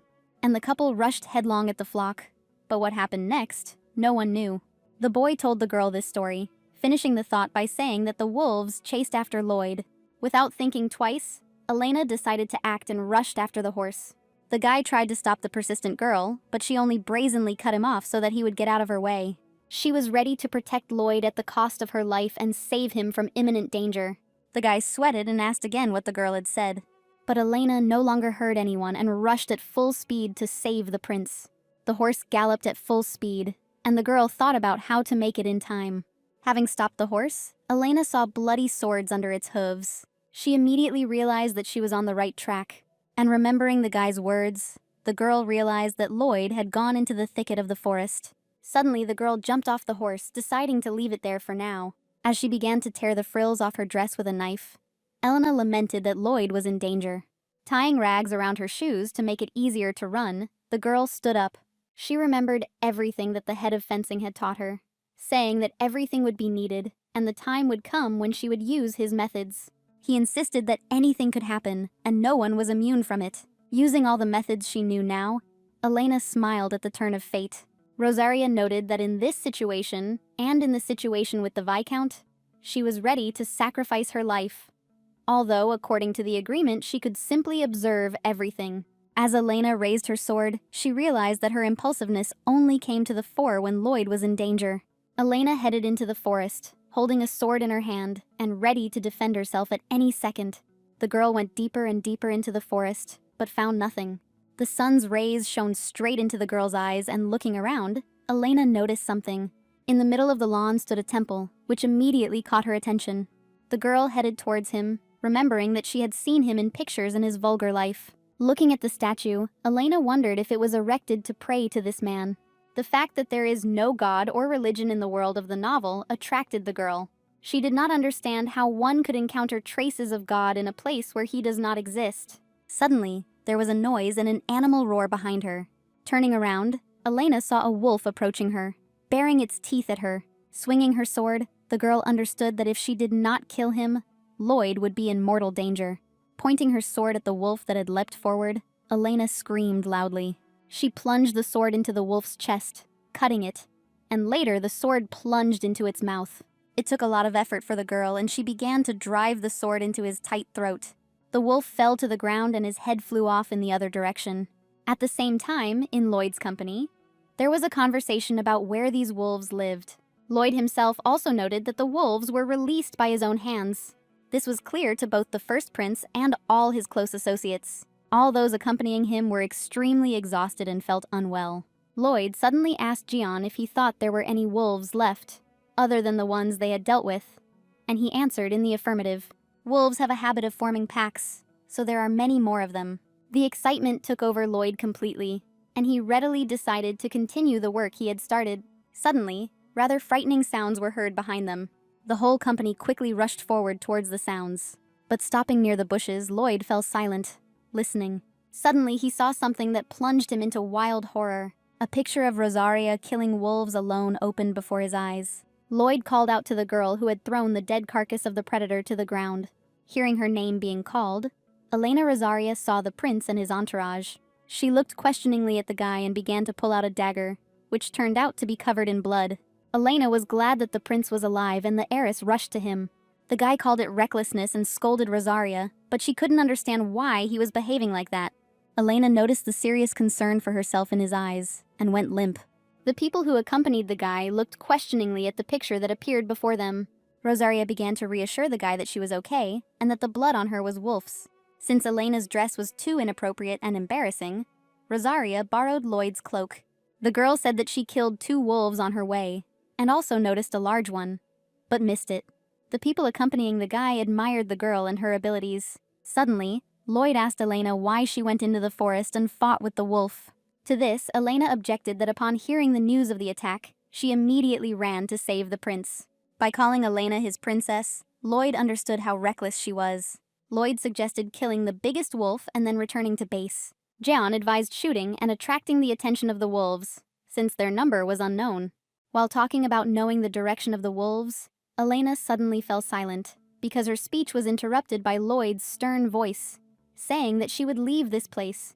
The guy was very worried about the girl, so he decided that it would be better this way. But Jeon suddenly took Rosaria's side, saying that she would defeat the wolves better than all of them. Lloyd indignantly replied that they didn't need help. John apologized for his slip of the tongue and stepped aside. The first prince drove Elena away, saying that they would cope. Lloyd decided to talk to the girl alone and, taking her by the hand, led her away from people. Elena screamed, not understanding what the problem was. Rosaria continued to scream, not understanding why the guy was so obstructing her actions. The girl looked at the prince angrily and irritably, demanding an answer from him. Touching the girl's cheek, the prince said in a gentle voice that he was very worried about her. Looking at the prince in surprise and feeling his warm hand on her cheek, the girl understood everything. He did all this because he was truly afraid for her and for her life, because he sincerely felt it. But pulling away from Lloyd's hand, Rosaria replied that she did not understand his concerns. Without deciding to explain anything, the guy told the girl to go with him, but not to go far from him. Thus, the company managed to capture the leader wolf last. Fortunately, there were no more casualties and the group remained intact. Thinking that everything would turn out well, Elena could not even imagine what was happening on the other side of the forest. The arrow flying to the side and released by Kaizen pierced something, but after that, terrible screams and shouts were heard, which attracted the guy's attention. Coming out onto the lawn, the heir realized that there was a man there. Namely, the girl and the arrow pierced her left shoulder. A few hours later, the entire company returned to base. Lady Chatterjee greeted Elena screaming, telling her how worried she was. Elena was touched that the girls came out to meet her. Seeing their frightened look, Elena realized that she was covered in blood and replied that it was wolf blood. Bella asked admiringly if the girl had really killed them all herself, but Elena denied it. Suddenly, the silhouette of her father appeared behind the girl and coughed nervously. The Duke of Rosaria said he was glad that the girl had returned safe and sound. After some time, Lady Chatterjee began to approach Elena's tent. Elena asked Bella, who had come to see her, what her father had done before the second zone. With a heavy sigh, Elena said that something had happened to Count Cher. After Elena set out to find the prince, the Duke was blocked by the Count, who said that the Crown Prince needed to be rescued. But the Duke didn't care, because he was ready to create his own army on the territory where the first prince was located. But as Elena thought, this was not happening because of the first prince. The Duke was supportive and concerned about his daughter rather than supporting Lloyd. Elena was shocked by what she heard, because her father was ready to go to great lengths to save her. Suddenly there was a noise outside the tent and both girls decided to go out and see what was going on. Kaizen returned to the base and everyone greeted him joyfully. He carried a huge load on his horse, holding it with his hand so that it would not fall. Elena thought the Crown Prince had been bitten by wolves, but he was unharmed. Elena tried to make out what he was carrying, and it seemed to her that it was a fox. Suddenly Rosaria felt a heavy hand on her shoulder and turned around in fear. Lloyd stood behind her, telling the girl not to look there. Realizing that this was the first prince, Elena hugged him, resting her hand on his chest. Suddenly, Bella called out to Elena, saying that the crown prince had brought a girl. Looking at the guy passing by, Elena realized that it was Rosetta, because she had silver hair and frightened eyes. Anyone who looked at this girl could fall in love with her because she was charming. Elena Rosaria looked at the girl warily, not understanding how she appeared. Still, Kaizen found her and brought her. And it was from this girl that Elena would receive her death. After some time, Rosetta was already lying in bed. Suddenly, she stood up, asking where she was and how she ended up here. The maid suddenly said that she would help her with the preparations and began to help the girl. The maid reminded her that the crown prince would soon arrive, and Rosetta remembered that she was in the imperial palace. Kaizen walked down the corridor with the doctor he had specially called to treat Rosetta. While pouring tea for the girl, the maid said that the prince was currently having a meal. But suddenly the doors opened and the crown prince and the doctor crossed the threshold. Kaizen smiled, looking at the well-rested and rosy-cheeked Rosetta. The girl ran as fast as she could towards the prince, but her dress was too long and Rosetta caught her heel on it. She immediately fell into the prince's arms and Kaizen pressed the sloppy girl to his chest. He was worried that she was so careless. The girl apologized and, pressing closer to the guy, smiled slyly. Rosetta was glad to see the prince, so this did not darken her condition. But suddenly the doctor intervened, saying that he needed to examine Miss Rosetta. Kaizen looked at him indignantly and told the doctor to start examining the patient as quickly as possible. Suddenly the girl looked at the guy with fear, asking if the doctor could also treat the maid. Rosetta pointed to the girl standing near the table and expressed her will that the maid be treated. The girl saw her cut hand, so she would like it to be treated too. Kaizen chuckled, saying that Rosetta really did have a kind heart. The doctor agreed with this statement and laughed sweetly. The girl threw all these words back, not paying any attention to them. Suddenly Rosetta smiled, saying that there was something that really deserved attention, and that was Rosetta herself. At the same time, Elena was visiting Lloyd at the palace. They drank tea and discussed many important points from the novel. Looking at her reflection in a mug of tea, Elena said that her further actions could not follow the plot of the novel. Lloyd stood up, insisting that the girls simply not torment Rosetta. And the couple suddenly said in unison that nothing would happen that would provoke the wrath of the crown prince. Rosaria consoled herself with the thought that if she followed this, she would not die. Suddenly, the girl brought the mug of tea to her mouth and tasted Charlotte tea, which was her favorite. Looking at the first prince, Elena could not understand why Lloyd did this. Was it really for the sake of respect? And Rosaria noted that the tea was especially tasty today. Suddenly, the girl hung her head, saying that she would try to keep her distance because her life depended on it. Lloyd suddenly smiled reassuringly and looked at Rosaria. Elena advised the guy to be more vigilant and, hearing this, the prince smiled. The girl suddenly said that Lloyd would not recognize his brother because he would become perfect because he would love Rosetta. All the readers were delighted when Crown Prince Kaizen knelt before her. He gave her a huge bouquet of flowers and was very caring towards her all this time. Suddenly, Lloyd asked if Elena would change her view of him. The guy jealously talked about the fact that the girl might develop sympathy for him. This question put the girl in a difficult position, because she did not understand why the prince started this conversation. But Lloyd put a lot of meaning into this, because his brother would become the perfect hero, and Rosaria herself liked perfect things. Elena laughed loudly when she heard these words, and said that despite his perfection, he was still just Kaizen. And the very fact that it was the scoundrel Kaizen, who did not deserve her attention, killed her. Relaxing and starting to drink tea, Lloyd suddenly heard from the girl's lips that she considered him the best. Lady Rosaria assured that if Lloyd was her partner, then he was already considered the most ideal.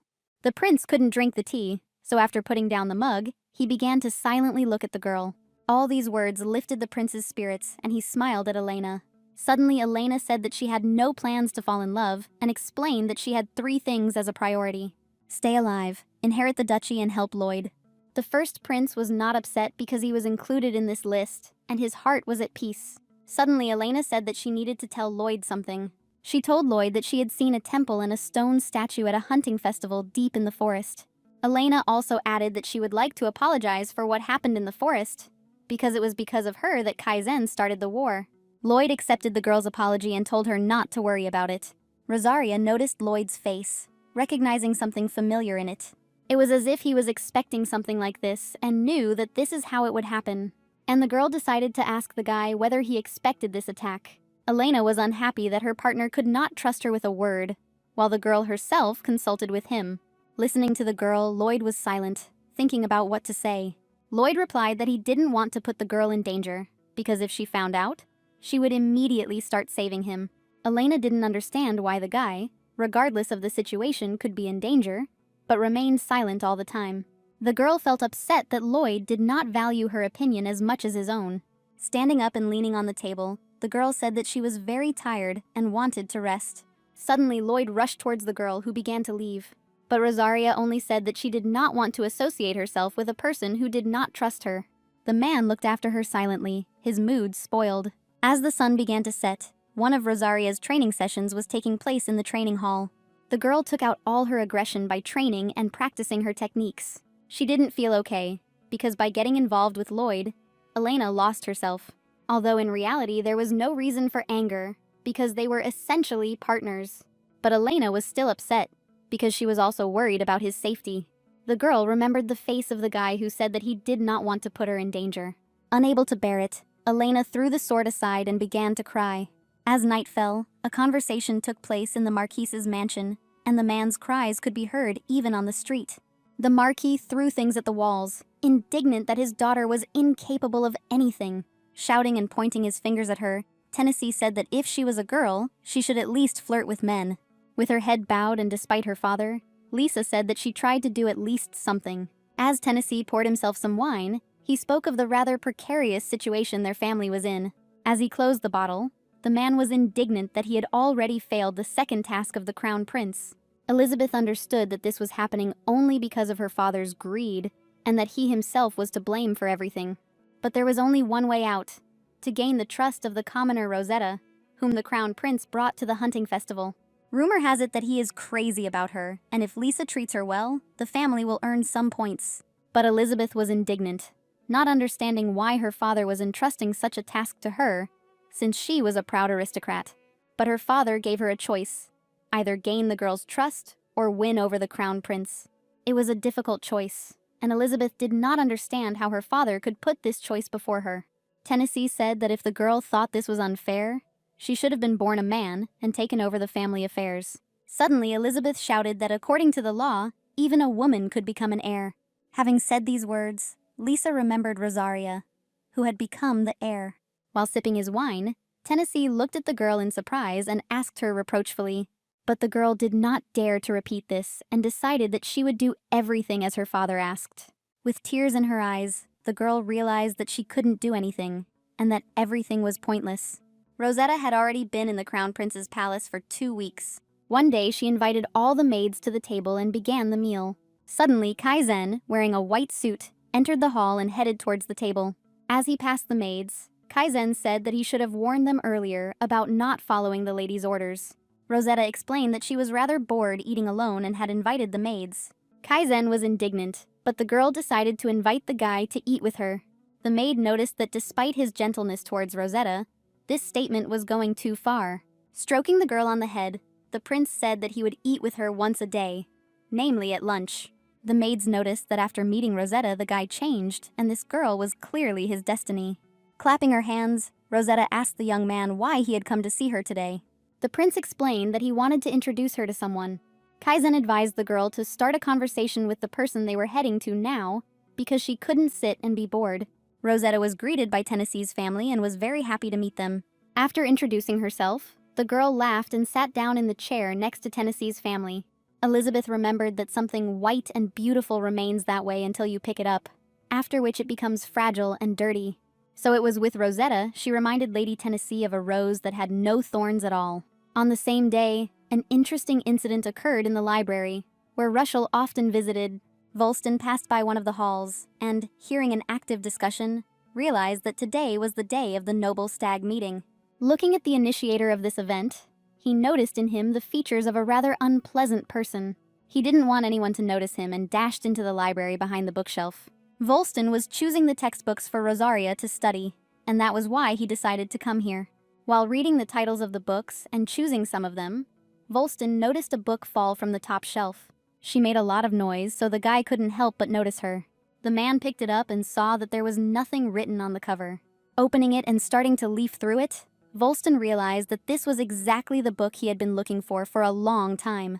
That same day, Elena was in a beautiful cafe, the interior of which resembled a dollhouse. This place was clearly not suitable for the girl, but her presence here had the following number of reasons. Namely, resentment towards Lloyd, a quarrel with him, a bad mood, and constant introspection. So, sitting in her office studying papers and sorting through documents, Elena was visited by guests. Lady Chatterjee and Lady Rendor apologized for coming unannounced. The girls really wanted Elena to take a break from her work, because the ladies themselves were excited. Bella informed them that they would have a secret conversation that would take place in a specially designated place. Rendor kept up with her friend and encouraged Elena to go with them. Walking with the lady, Rosaria asked where they were going. Suddenly, Rosaria's mother appeared on their way and wished the girls a good time. Elena realized that their mother had invited them because she was worried, and the girls had lovingly agreed to cheer her up. Suddenly, Bella handed her a piece of cut strawberry cake, enticing the girl with it. Lady Chatterjee explained this by saying that the girl's mother had said that something was bothering Elena. Rebecca understood that she and Bella were too young, but they were still ready to help Elena, if only she did not consider it rude. Breaking off a piece of cake, Elena justified herself by saying that age doesn't matter, and she receives good support from the girls. Rosaria thanked her friends for coming running when they heard that the girl was worried. Both girls were glad to hear Elena's sincerity and revelations, and clapped their hands, smiling. Rosaria didn't want to tell the girls about anything related to the first prince, but both friends started the topic themselves.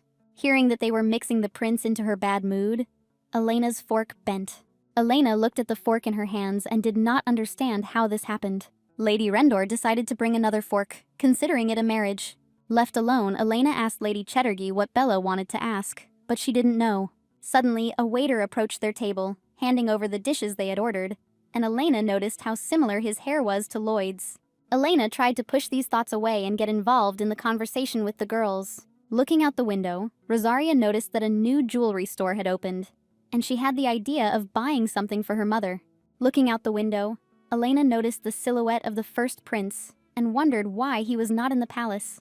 He looked at his watch impatiently, and the girl realized that perhaps he was waiting for someone. Elena caught herself thinking that the guy had lost a lot of weight, because the last time she saw him, he looked healthier. Lady Chatterjee turned her attention to the picture outside the window, not understanding what the girl was looking at, and suddenly saw. An image emerged of Lloyd greeting a girl and waving at her. The girl held a round box in her hands and handed it to the guy. Elena began to worry that Lloyd had realized that the threat to his life had passed and had started dating someone else. But he clearly would not have lost weight because of love torments, and therefore it seemed impossible. But the fact of his love remained obvious. All three girls looked out the window in shock, and suddenly Rebecca called out to Elena, asking what she saw outside the window. But her mouth was shut by Lady Chatterjee, who saw the whole picture and did not want Elena to know about it.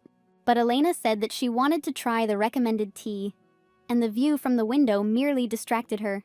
Pouring tea from the teapot, Rosaria noted its wonderful aroma. The girl was clearly upset, but without showing it, she began to drink tea. Having said that it would taste better with ice, she smiled ominously and looked at the agreeing girls. Lady Chatterjee decided to get some ice for the lady, and Rendor decided to tag along with her. Elena chuckled, left alone, and began to think about everything that had happened. The next day came when Elena's teaching took place in the Duchy of Rosaria. Volston explained geography to her by drawing various continents and islands on the board and explaining them using examples. Elena wrote everything down, looking at the margins of her notebook, and suddenly heard the guy call out to her.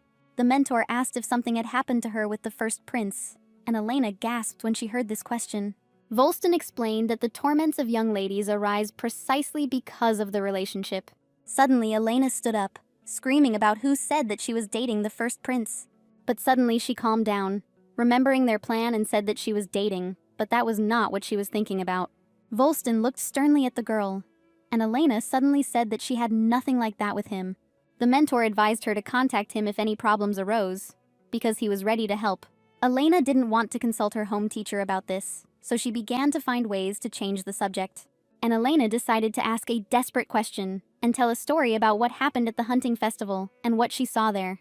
The girl said that she saw a white ruined building, which differs from the current architecture and resembles a temple. Elena asked if Volston knew what it was and how it got there. Suddenly, the mentor remembered the fallen book in the library and realized that this incident and the girl's question were not accidental. The guy decided to start, seeing Lady Rosaria's inquisitive gaze.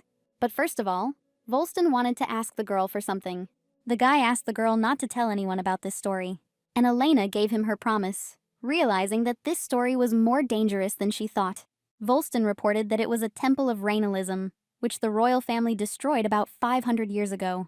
The story told by Sir Wolston was about the fall of religion, because previously everyone worshipped the god Rainel. The Church of Rainel took upon itself the education of the descendant of the imperial family. But ironically, this temple was destroyed by the hands of the grown emperor they trusted. Volston asked why the emperor suddenly repressed religion. At first, Elena didn't understand why the man asked her this, but then she decided to think about it. She suggested that perhaps it was due to the community's debauchery and corruption. Volston confirmed the girl's words and said that the emperor realized that he had been manipulated by his own community, and he was very angry about it. That's why, to make sure people never mentioned Rainalism again, they destroyed everything. After hearing this story, Elena had a rather interesting question, which she decided to voice. If all the temples were destroyed, then why wasn't the one closest to the imperial family destroyed? But Wolston explained this by the fact that the emperor could not renounce his faith until the very end. Most likely he missed the past and couldn't let go of what he had done. Rosaria realized that he was selfish, but his hatred was directed not at God, but at the community. Volston was about to tell something else, but he stopped, explaining that there was nothing important in it. He began to gather his books into one pile and was about to leave when Rosaria suddenly called out to him. She demanded that Volston finish what he had started, because it was completely wrong.